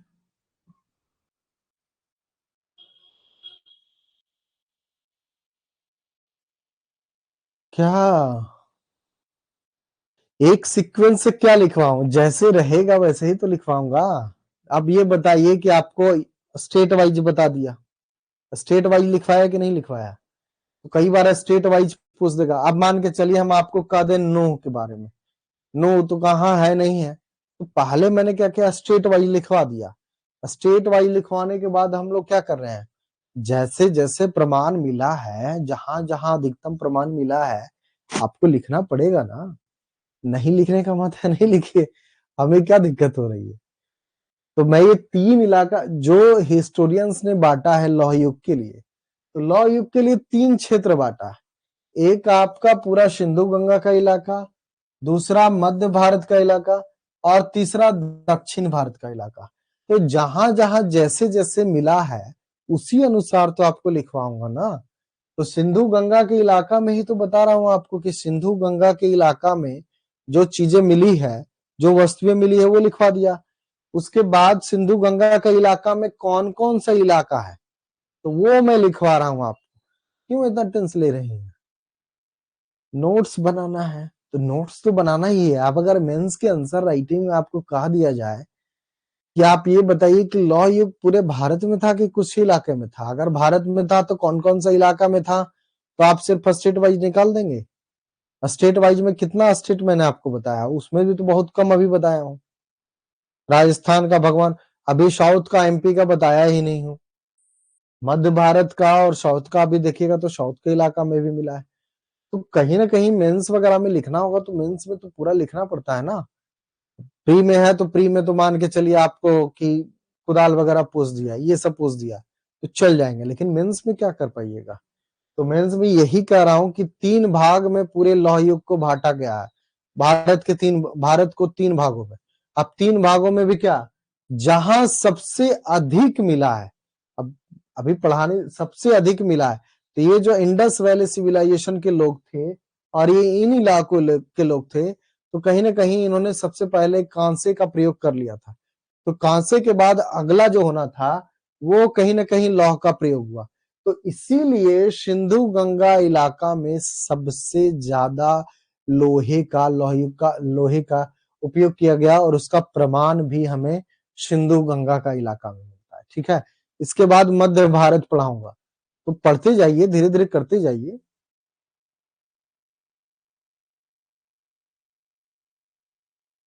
ठीक है सुमित। तो हस्तिनापुर, देखिए विभाजन एक ही तरीके से नहीं होता है। ठीक है, आप स्टेट वाइज, आपको मतलब इजी के लिए बता दिया ना कि एक बार पहले बता दिया स्टार्टिंग में थोड़ा सा ओवरव्यू। आप डिटेल्ड वे में पढ़ रहे हैं तो डिटेल्ड वे में जैसे जैसे है हम लोग वैसे ही पढ़ेंगे ना। हर चीज को एकदम इजी मत समझिए कि हर चीज इजी ही मिलेगा आपको। ठीक है, तो आंतरा जी खेड़ा हस्तिनापुर, हस्तिनापुर हो गया। फिर वो खा लौआ, खा लौ आ, खा लौआ है। ठीक है,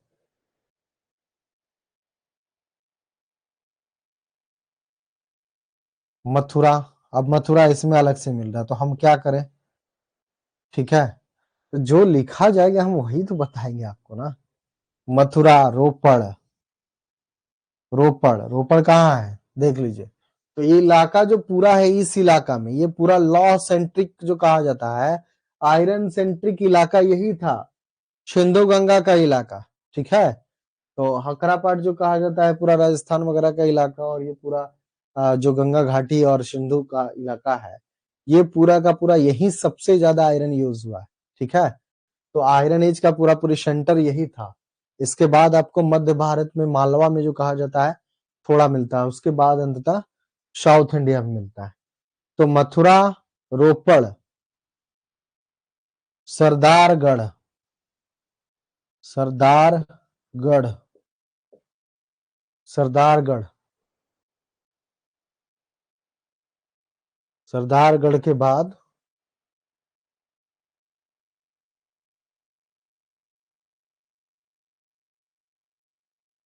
Shravasti, Sardargarh, Shravasti, no, no Rajasthan, no Kampil,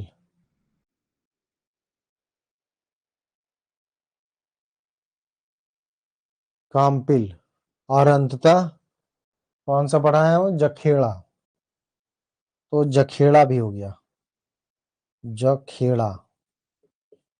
ठीक है, जखेड़ा, जखेड़ा क्लियर हो गया।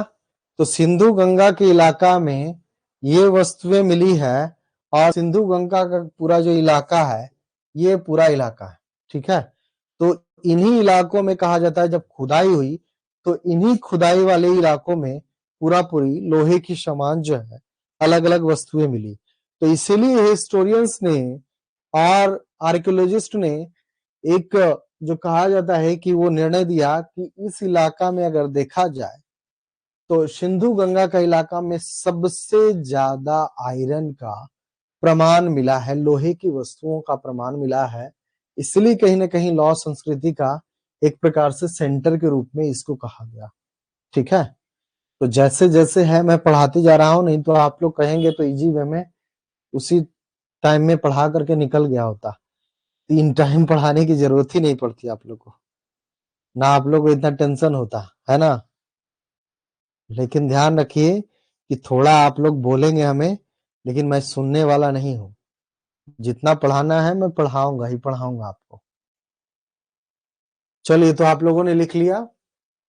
अब आगे हम लोग बढ़ते हैं मध्य भारत का इलाका में।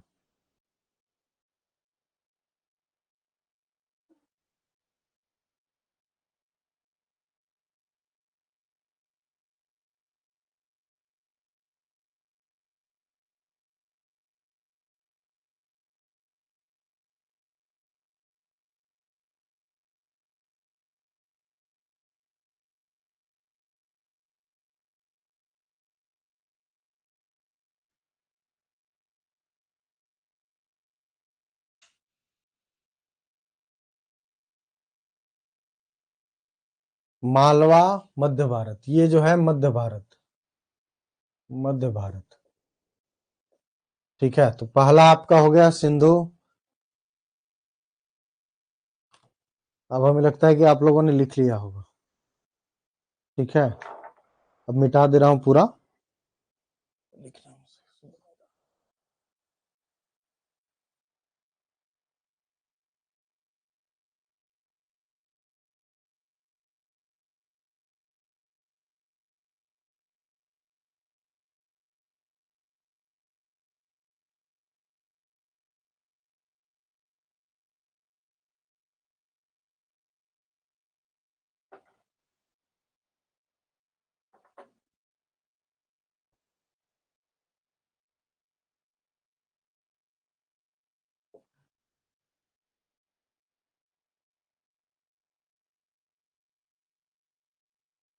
एक हो गया आपका सिंधु गंगा इलाका, सिंधु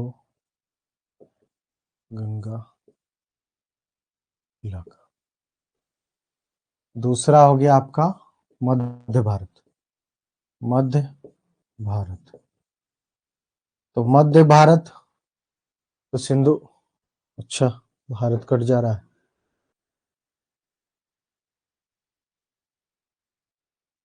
मध्य भारत, ठीक है, मध्य भारत। तो मध्य भारत में अगर देखा जाए तो ये कहा जाता है कि यहाँ पर लोहे की जो जानकारी है वो बहुत कम मिली है।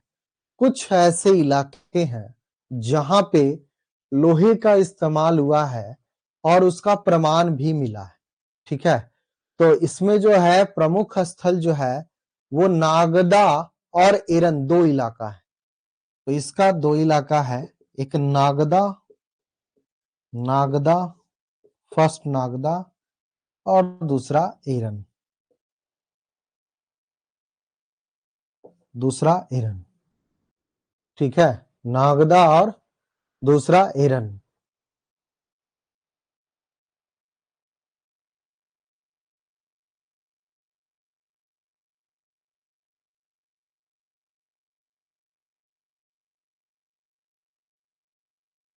ठीक है, अब यहां नागदा में जो कहा जाता है कि नागदा में जो मृदभांड मिला है, काले लाल भांड, काले लाल भांड, ये black and red ware, black and red ware. इसमें कहा जाता है कि मध्य भारत में अगर देखा जाए तो नागदा, तो नागदा में जो हमें लोहे का प्रमाण मिला है, इसमें कहा गया कि नागदा में जो लोग ताम्र पाषाण कालीन लोग थे, जो तांबे और पाषाण का यूज कर रहे थे पूरे मध्य भारत में, उस मध्य भारत में यही नागदा के लोग जो ताम्र पाषाण कालीन लोग थे, इन्होंने ही एक प्रकार से लोहे का इस्तेमाल भी करना सीख लिया था और अब लोहे का इस्तेमाल करने लगे। इसीलिए नागदा से हमें लोहे का प्रमाण भी मिलता है। तो इसमें जो चक्रवर्ती जी हैं वो साफ साफ यही बोलते हैं कि अगर हम नागदा में देखिए कि लौह संस्कृति के बारे में हमें कैसे प्रमाण मिलता है। तो ये कहते हैं कि जो ताम्र पाषाण कालीन लोग थे, जो तांबे और पाषाण का यूज करते थे, वही लोगों ने एक प्रकार से लोहे का भी इस्तेमाल किया।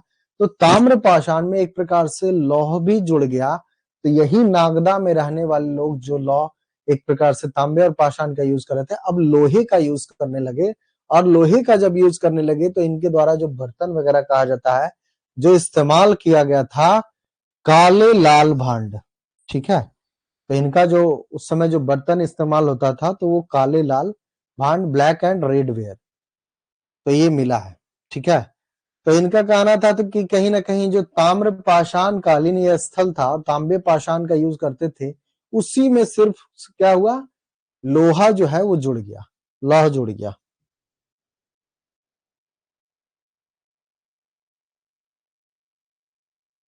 लौह संस्कृति, ठीक है। तो कहीं पे भी ध्यान आए कि काले लाल भांड के बारे में भी अगर पूछा जाए कि काले लाल भांड जो है किसको प्रदर्शित करता है, लौह युग को प्रदर्शित करता है कि नहीं करता है, तो आप ध्यान रखिएगा कि मध्य भारत में जो हमें लोहे का प्रमाण मिला है नागदा, उस नागदे में कहीं ना कहीं काले लाल भांड का प्रयोग किया गया है। मतलब ये काले लाल जो है वो लौह संस्कृति को, आयरन कल्चर को जो है वो दर्शाता है, ठीक है, आयरन कल्चर को दर्शाता है।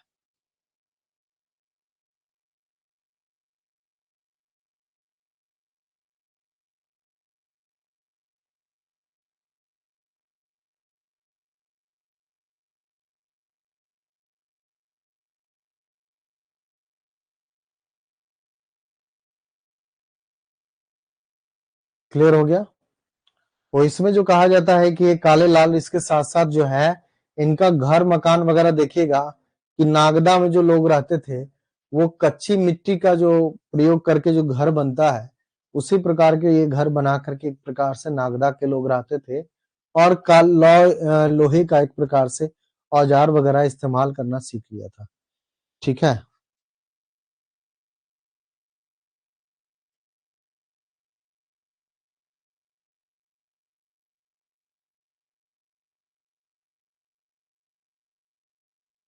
लिख लिया आपने। अब एरन के बारे में जो कहा जाता है, तो एरन के बारे में आप देखिएगा तो ये भी कहीं ना कहीं मध्य भारत में एरन भी जो है वो कहीं ना कहीं लौह संस्कृति को दर्शाता है। लौह संस्कृति को कैसे, क्योंकि यहाँ पे भी जो प्रमाण मिला है वो भी लोहे का काफी प्रमाण मिला है। और इसमें जो कहा गया ये 3 स्तर बताया गया।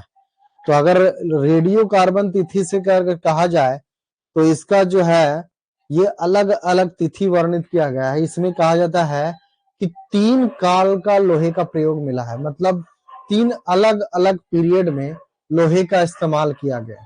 तो इसमें कहा जाता है कि एनआर बनर्जी के अनुसार, NR NR Banerjee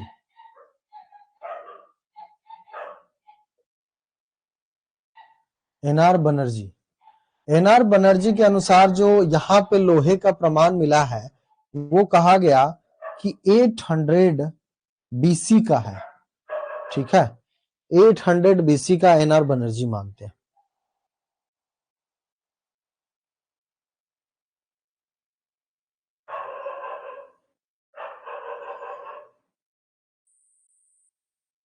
eight hundred BC का एनआर बनर्जी मानते हैं।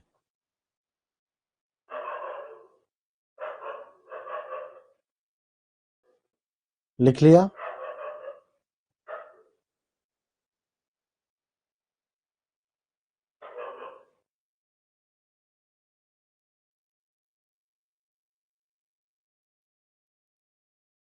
हो गया। तो मध्य भारत में कहीं ना कहीं नागदा और दूसरा एरन, यही 2 स्थल है जहां से हम लोग को लोहे का प्रमाण मिला है। अब लोहे का प्रमाण के साथ साथ कौन सा, एनआर बनर्जी ने कहा कि ये 800 बीसी पुराना जो है वो मिला है। तो भारत के अलग अलग इलाकों में अलग अलग बीसी में आपका जो लौह युग का लोहे का इस्तेमाल किया गया, तो उसको रेडियो कार्बन तिथि से कहा जाता है। जांच किया गया तो जांच किया गया तो पता चला अलग अलग डेट है। तो उत्तर भारत सिंधु घाटी वाला में अलग मिलेगा 1000 से 500 का मिलेगा, कई जगह पे 1100 भी मिलता है, हालांकि 1000 से 500 ज्यादा मान्य है। उसके बाद मध्य भारत वाला तो 800 बीसी आपको मिलता है, 800 बीसी में लोहे का यूज किया गया। अब हम लोग चलते हैं आपका मध्य निम्न गंगा घाटी, मध्य निम्न गंगा घाटी। तो मध्य निम्न गंगा घाटी जो है जो पूर्वी भारत है,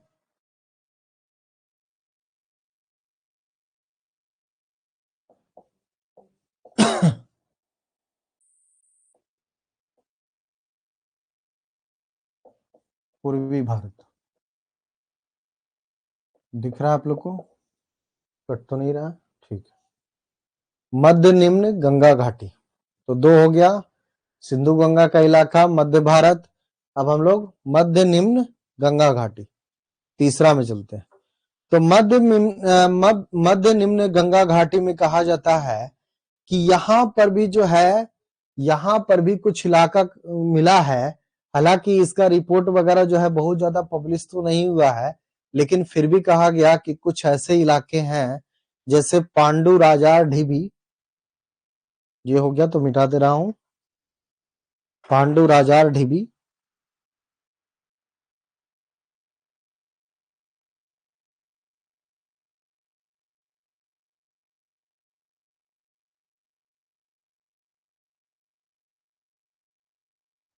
ये हो गया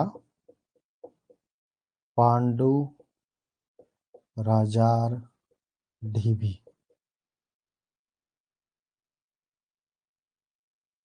पांडु राजार ढीबी, ठीक है, दिख रहा है पांडु राजार ढीबी। महिषदल दूसरा है आपका महिषदल, अच्छा इसी में लिख लीजिए महिषदल, महिषदल भी लिखा जाता है, महिषदल या महिषदल, ठीक है, महिषदल दाल है, महिषदाल, ठीक है, महिषदाल।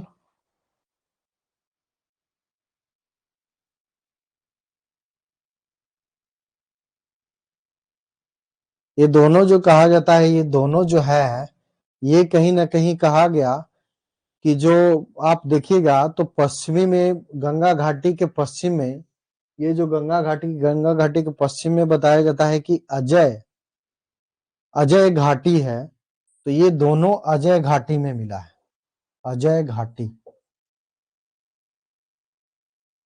अजय घाटी, तो अजय घाटी में मिला है। ये दोनों स्थल जो है किसको प्रमाणित करता है, तो आपका लौह संस्कृति को, लौह संस्कृति को कैसे, क्योंकि यहां से लोहे का पूरा पूरी उपकरण मिला है, तो लौह संस्कृति को दर्शाता है। तो पांडु राजा ढीबी और दूसरा महिषदल, तो ये अजय घाटी में कहा गया कि ये अजय घाटी में मिला, लिख लीजिए।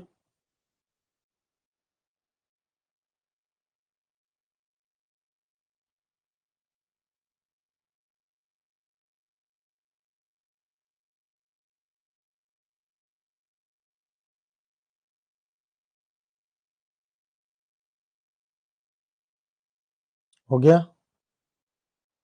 तो ये जो है निम्न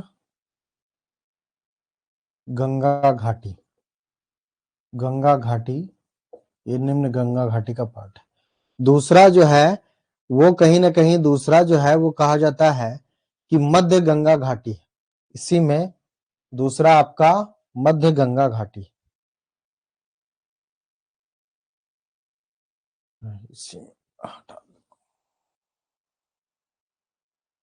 निम्न गंगा घाटी के पश्चिमी भाग में जो है ये इलाका अजय घाटी था, अजय घाटी में ही पांडु राजा डीबी था। कुछ बोल रहे हैं क्या? 8 बजने वाला है, बस 8 बजने वाला, तो थोड़ा सा और पढ़ लीजिए, उसके बाद चले जाइएगा, छोड़ दूंगा, ठीक, थोड़ा सा और है, आज बार अगर खत्म करिएगा तो कर लीजिए, 5-10 मिनट और लगेगा, पूरा लौ पाषाण जो है वो खत्म हो जाएगा, ठीक है, तो 5 मिनट और, 2-3 मिनट और लगेगा, ज्यादा नहीं लगेगा, ठीक है। तो इसमें जो है चिरांद और सोनपुर जो कहा जाता है, चिरांद और सोनपुर का इलाका, चिरांद चिरांद बिहार में है, चिरांद और सोनपुर दोनों, चिरांद सोनपुर, एक चिरांद दूसरा सोनपुर।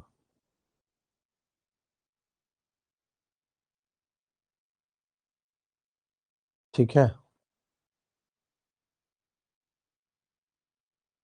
चिरांद और सोनपुर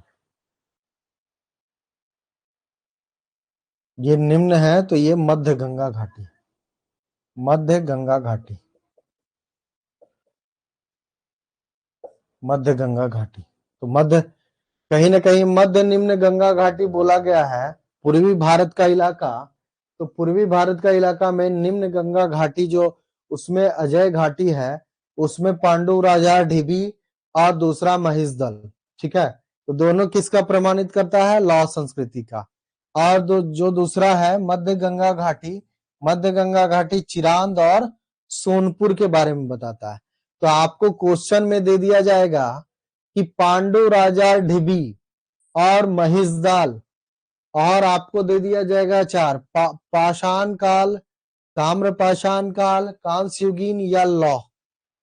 चार ऑप्शन दे दिया जाएगा, इसमें से किसकी ये मतलब जो किससे संबंधित है? तो पांडु राजा ढिबी और महिषदल किससे संबंधित है?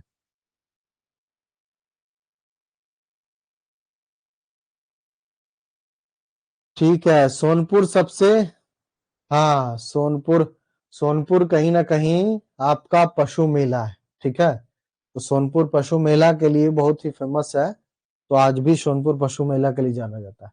तो ये कहीं ना कहीं हम लोगों ने जो पूर्वी भारत में देखा, पहले कहाँ देखा कि सिंधु गंगा का इलाका देख लिया, फिर मध्य भारत का इलाका देख लिया, मध्य निम्न गंगा घाटी जो मतलब पूर्वी भारत। तो पूर्वी भारत में यूपी, आप बिहार वगैरह का इलाका जो है, बिहार बंगाल वगैरह का पूरा इलाका आएगा। तो पांडु राजा ढिबी और महिषदाल आपको अगर दे करके कंफ्यूज करे तो ध्यान रखिएगा कि ये बंगाल में है। ठीक है, बंगाल का इलाका में है, और ये बिहार में है, चिरांद और सोनपुर। तो इन दोनों जगह से कई बार देखा गया है कि ये बहुत ही अनफेमस, अनकॉमन है। ठीक है, तो ये कई बार एग्जाम में आप लोग को पूछा जा चुका है। पांडु राजा ढिबी और महिषदाल ये किससे संबंधित है, कौन से काल से संबंधित है? पूरा पाषाण काल, मध्य पाषाण काल, ताम्र पाषाण काल, कांस्य युगीन या लौह? इस प्रकार से क्वेश्चन दे दिया जाता है।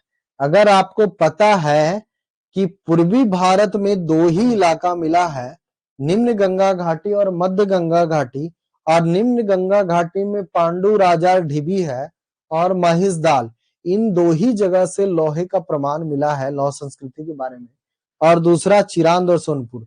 तो पांडु राजा ढिबी और महिषदाल के बारे में आपसे पूछा जाएगा, तो हमें नहीं लगता है कि अब आपको दिक्कत होगा। ठीक है, तो क्लियर हो गया। अब इसका जो कहा गया कि रेडियो कार्बन तिथि से अगर देखा जाए, तो इसका पूरा टाइम पीरियड अगर देखिएगा तो ये कहा जाता है 750 टू 700 बीसी बताया गया। ठीक है, बीसी बताया गया। तो ये पूरा जो इलाका है, इस इलाके में जो लोहे का प्रमाण मिला है, तो इस इलाके में जो लोहे का प्रमाण मिला है 750 बीसी से 700 बीसी का पूरा इलाका, पूरा जो है वो हमें लोहे की वस्तुएं मिली है। तो जो इस्तेमाल किया गया है, कब किया गया है, कौन से इलाकों में मानव जाति के द्वारा किया गया है, वो पूरा हिस्टोरियन जो है वो कहीं ना कहीं निकाल के आपके सामने रख दे रहा है। तो 750 बीसी से 700, यहाँ हम लोगों ने देखा था नागदा मध्य भारत में 800 बीसी का मिला था। तो इसमें भी कहा गया कि ये जो ताम्र पाषाण कालीन जो संस्कृति थी, उसी का कहीं ना कहीं बढ़ावा रूप, मतलब ताम्र पाषाण कालीन लोग जो थे, तांबे और पाषाण का जो यूज करते थे, वही आगे चल करके लोहे का इस्तेमाल करना शुरू कर दिए उस इलाके। तो जब लोहे का इस्तेमाल शुरू कर दिए तो पूरा पूरी कौन से युग में आ गए? लोह युग में आ गए वो।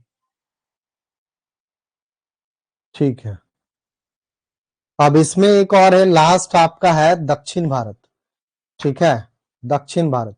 अब इसमें भी जो एक और जो छूटा है, अब इसमें जो इलाके में जो लौह संस्कृति जो आयरन एज कहा जाता है, तो इस आयरन एज में किस प्रकार के बर्तन यूज किए गए हैं, चूंकि हर कल्चर में एक बर्तन का प्रमाण आपको मिल ही रहा है।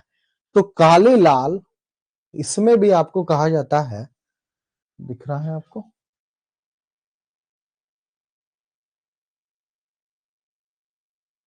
काले लाल भांड का,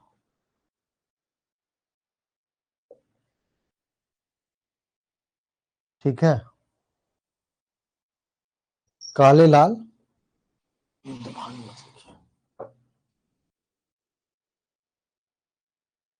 काले लाल ब्लैक एंड रेड वेयर।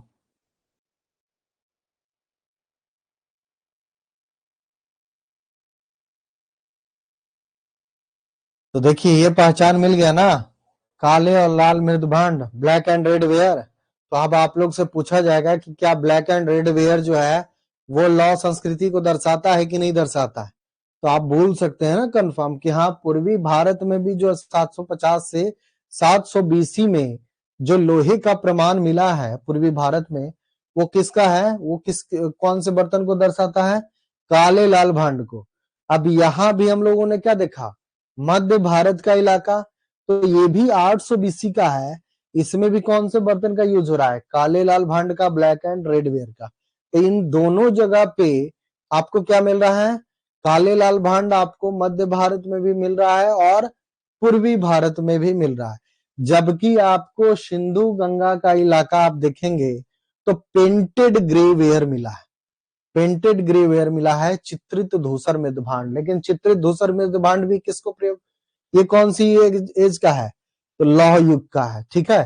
तो लौह युग में ही कहीं ना कहीं टाइम पीरियड भी देखा जाए तो सिंधु गंगा का इलाका आपको 1100 से लेकर के 500, तो 1000 से लेकर के 500 भी कहा जाता है, 1100 से लेकर के 500 भी कहा जाता है, ठीक है। तो ये पूरा इलाका, ठीक है। तो ये उस टाइम का आपको, उसके बाद फिर ये 800 और ये 750 से 700 बीसी, ठीक है। तो अलग अलग इलाकों में जैसे जैसे मिला है, जो प्रमाण और कब कब का मिला है, वो पूरा पूरी उल्लिखित है, ठीक है। अब एक आपका बच जाता है हल्लूर तथा दक्षिण का महापाषाण युगीन संदर्भ। पढ़ा दूं कि छोड़ दूं, जैसा बोलिए आप लोग।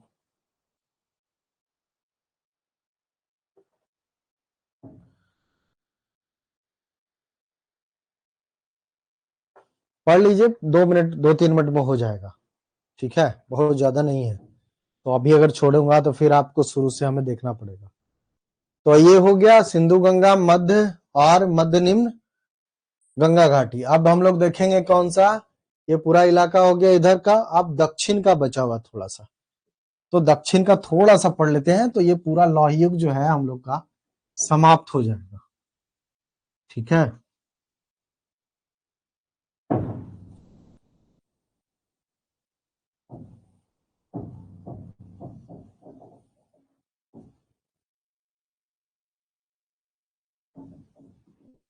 एक बार लौह युग पढ़ लीजिएगा तो बार बार पढ़ने की जरूरत नहीं पड़ेगा। और जब यूपीएससी का क्वेश्चन लिखना होगा या कहीं भी लिखना होगा, तो आपको, हमें नहीं लगता है कि दिक्कत होना चाहिए। इतना पढ़ा दिया हूं डीप में।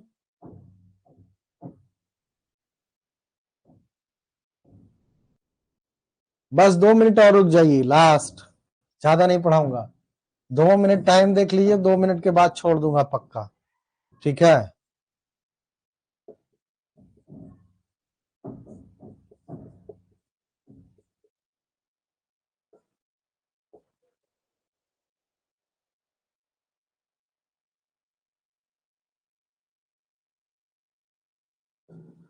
तीसरा पूर्वी भारत और चौथा दक्षिण भारत।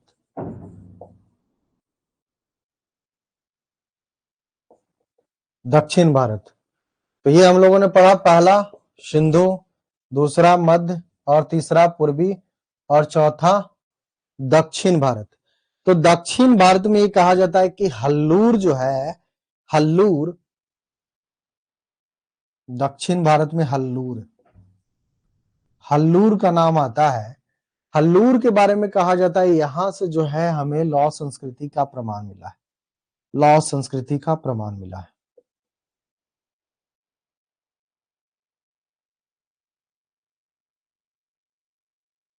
साक्ष्य मिला है। ठीक है, तो ये आयरन एज का कहीं ना कहीं आयरन एज को पूरा पूरी दर्शाता है।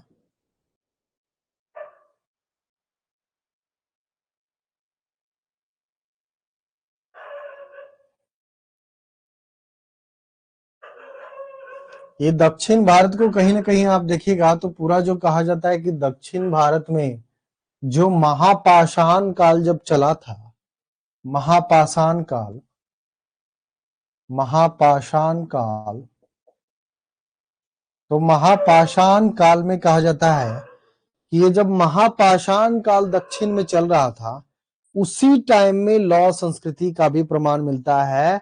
और महापाषाण काल में कहा जाता है कि प्रचुर मात्रा में लोहे का प्रयोग हुआ था। ठीक है, तो महापाषाण काल कहा भी गया तो किस लिए कहा गया, तो कई बार जो व्यक्तियों को दक्षिण भारत में आप देखिएगा जो व्यक्ति होते थे जिनकी मृत्यु हो जाती थी तो उनको जो दफनाया जाता था तो दफनाने के बाद ऐसे मान के चलिए ये दक्षिण भारत है, इसमें कोई इलाका में व्यक्ति की मृत्यु हो गई तो इसको दफना दिया और इसको दफनाने के बाद क्या करता था ना, बड़े बड़े पत्थर जो है, बड़े बड़े पत्थर से इसको दर्शा दिया जाता था। ठीक है, मतलब ढक दिया जाता था। तो बड़े बड़े जब पत्थरों से उस पूरी शवाधान को ढका गया और ये ऐसा कल्चर पूरी दक्षिण भारत में देखा गया। ठीक है, तो एक अलग ही कल्चर नजर आया। तो वो कहा गया कि जब पूरे शव को दफनाने के बाद ऊपर बड़े बड़े पत्थर रख दिया जाता था तो इसलिए कहीं ना कहीं महापाषाण, उसको महापाषाण काल का नाम दिया गया। और महापाषाण काल आपको मिलेगा तो वो दक्षिण भारत में सबसे ज्यादा, और इसी में कहा जाता है कि ये महापाषाण काल में ही लोहे की संस्कृति का कहा जाता है कि लोहे के जो प्रमाण मिले हैं वो महापाषाण काल में ही मिला है। ठीक है, तो जिसमें हल्लूर के बारे में कहा जाता है कि हल्लूर जो एक ऐसा स्थान है, ये नवपाषाण कालीन स्थल भी है। नवपाषाण कालीन, कुछ बोल रहे हैं क्या आप?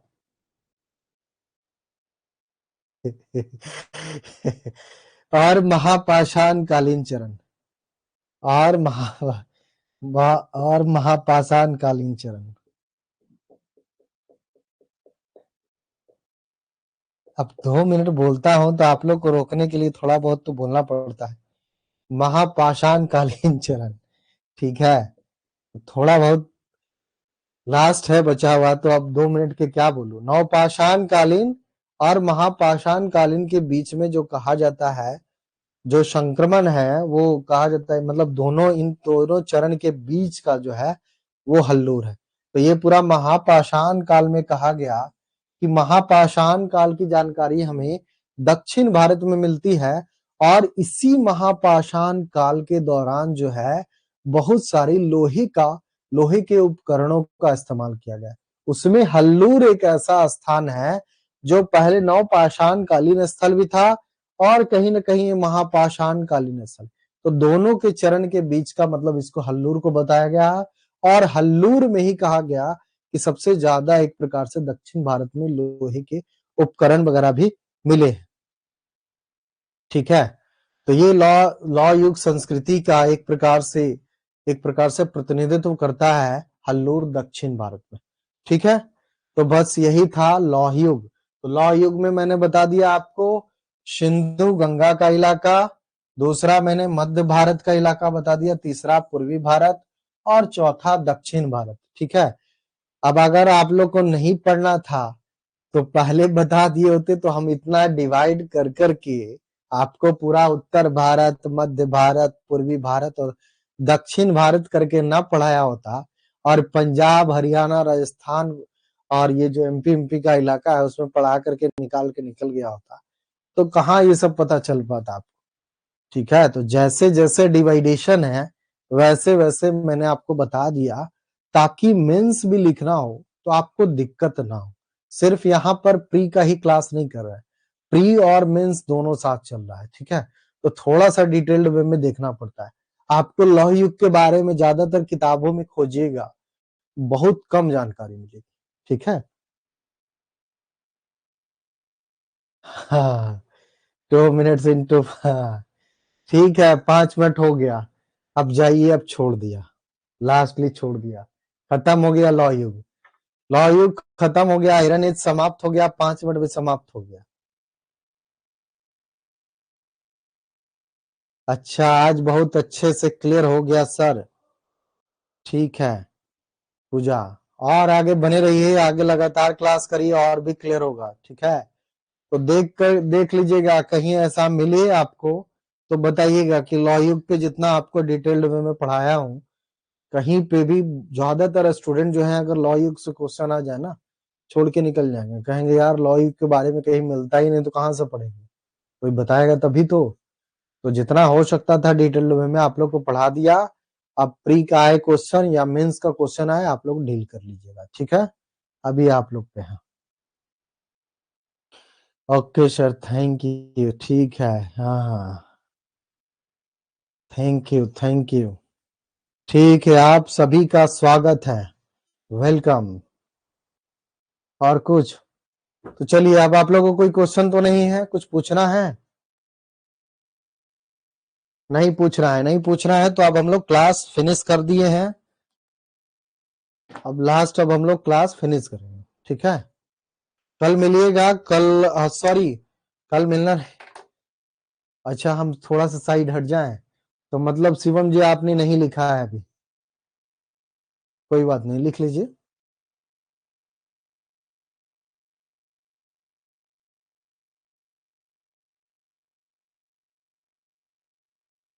ये पूर्वी भारत है, दिख नहीं रहा होगा तो लिख लीजिए, पूर्वी भारत।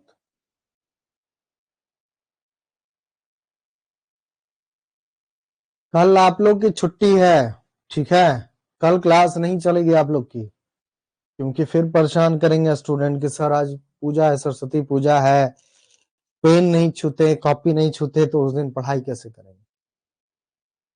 तो बहुत सारी व्यथा है, तो इसलिए हम नहीं चाहते हैं, चूंकि अब सरस्वती पूजा बहुत जगह पे होती है, तो सरस्वती पूजा के उपलक्ष्य में कल आपकी क्लासेस नहीं चलेगी। कल की क्लासेस ऑफ है। ठीक है, कल आप लोग की छुट्टी है, अब परसों से क्लास चलेगी आप लोग की।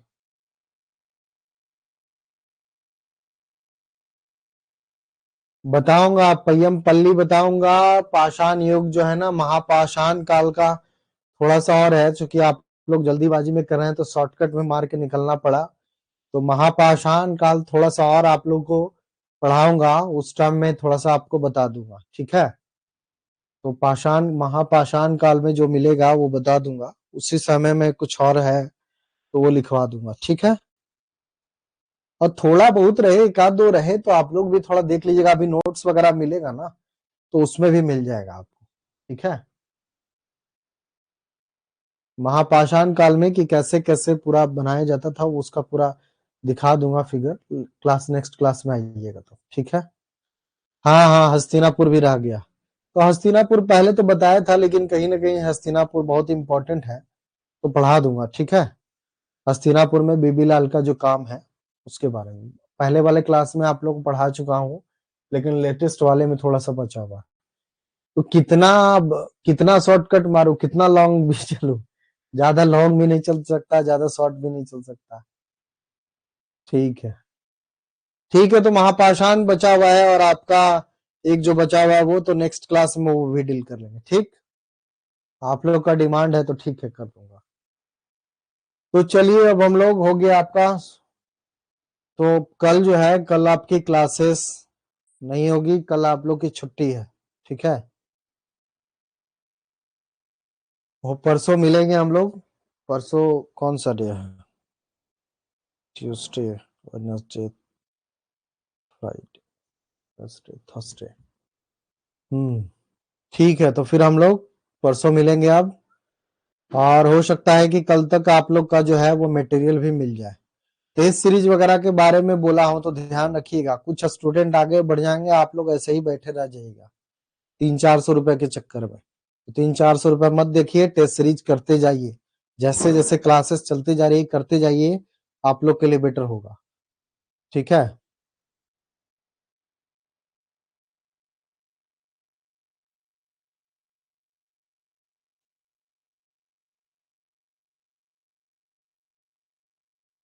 नहीं राम जी अभी क्लास नहीं चलेगी, 1 वीक आपकी क्लास 8:30 से चले नहीं चलेगी। इकोलॉजी एंड एनवायरनमेंट की क्लास 1 वीक तक नहीं चलेगी, अभी क्लास की सेटअप हो रही है, क्योंकि लैगिंग जो है वो क्लास में बहुत ज्यादा आ रहा था, नेटवर्किंग प्रॉब्लम की वजह से कोई क्लास सही नहीं हो पा रही, तो वहां पे पूरा सिस्टम जो है वो सेटअप कर रहे हैं, तो उसमें थोड़ा टाइम लगेगा। तो 1 वीक रुक जाइए, 1 वीक के बाद जो है वो रेगुलर क्लासेस चलेगी, तो क्लास चलने के पहले आपको इन्फॉर्म कर दिया जाएगा। ठीक है,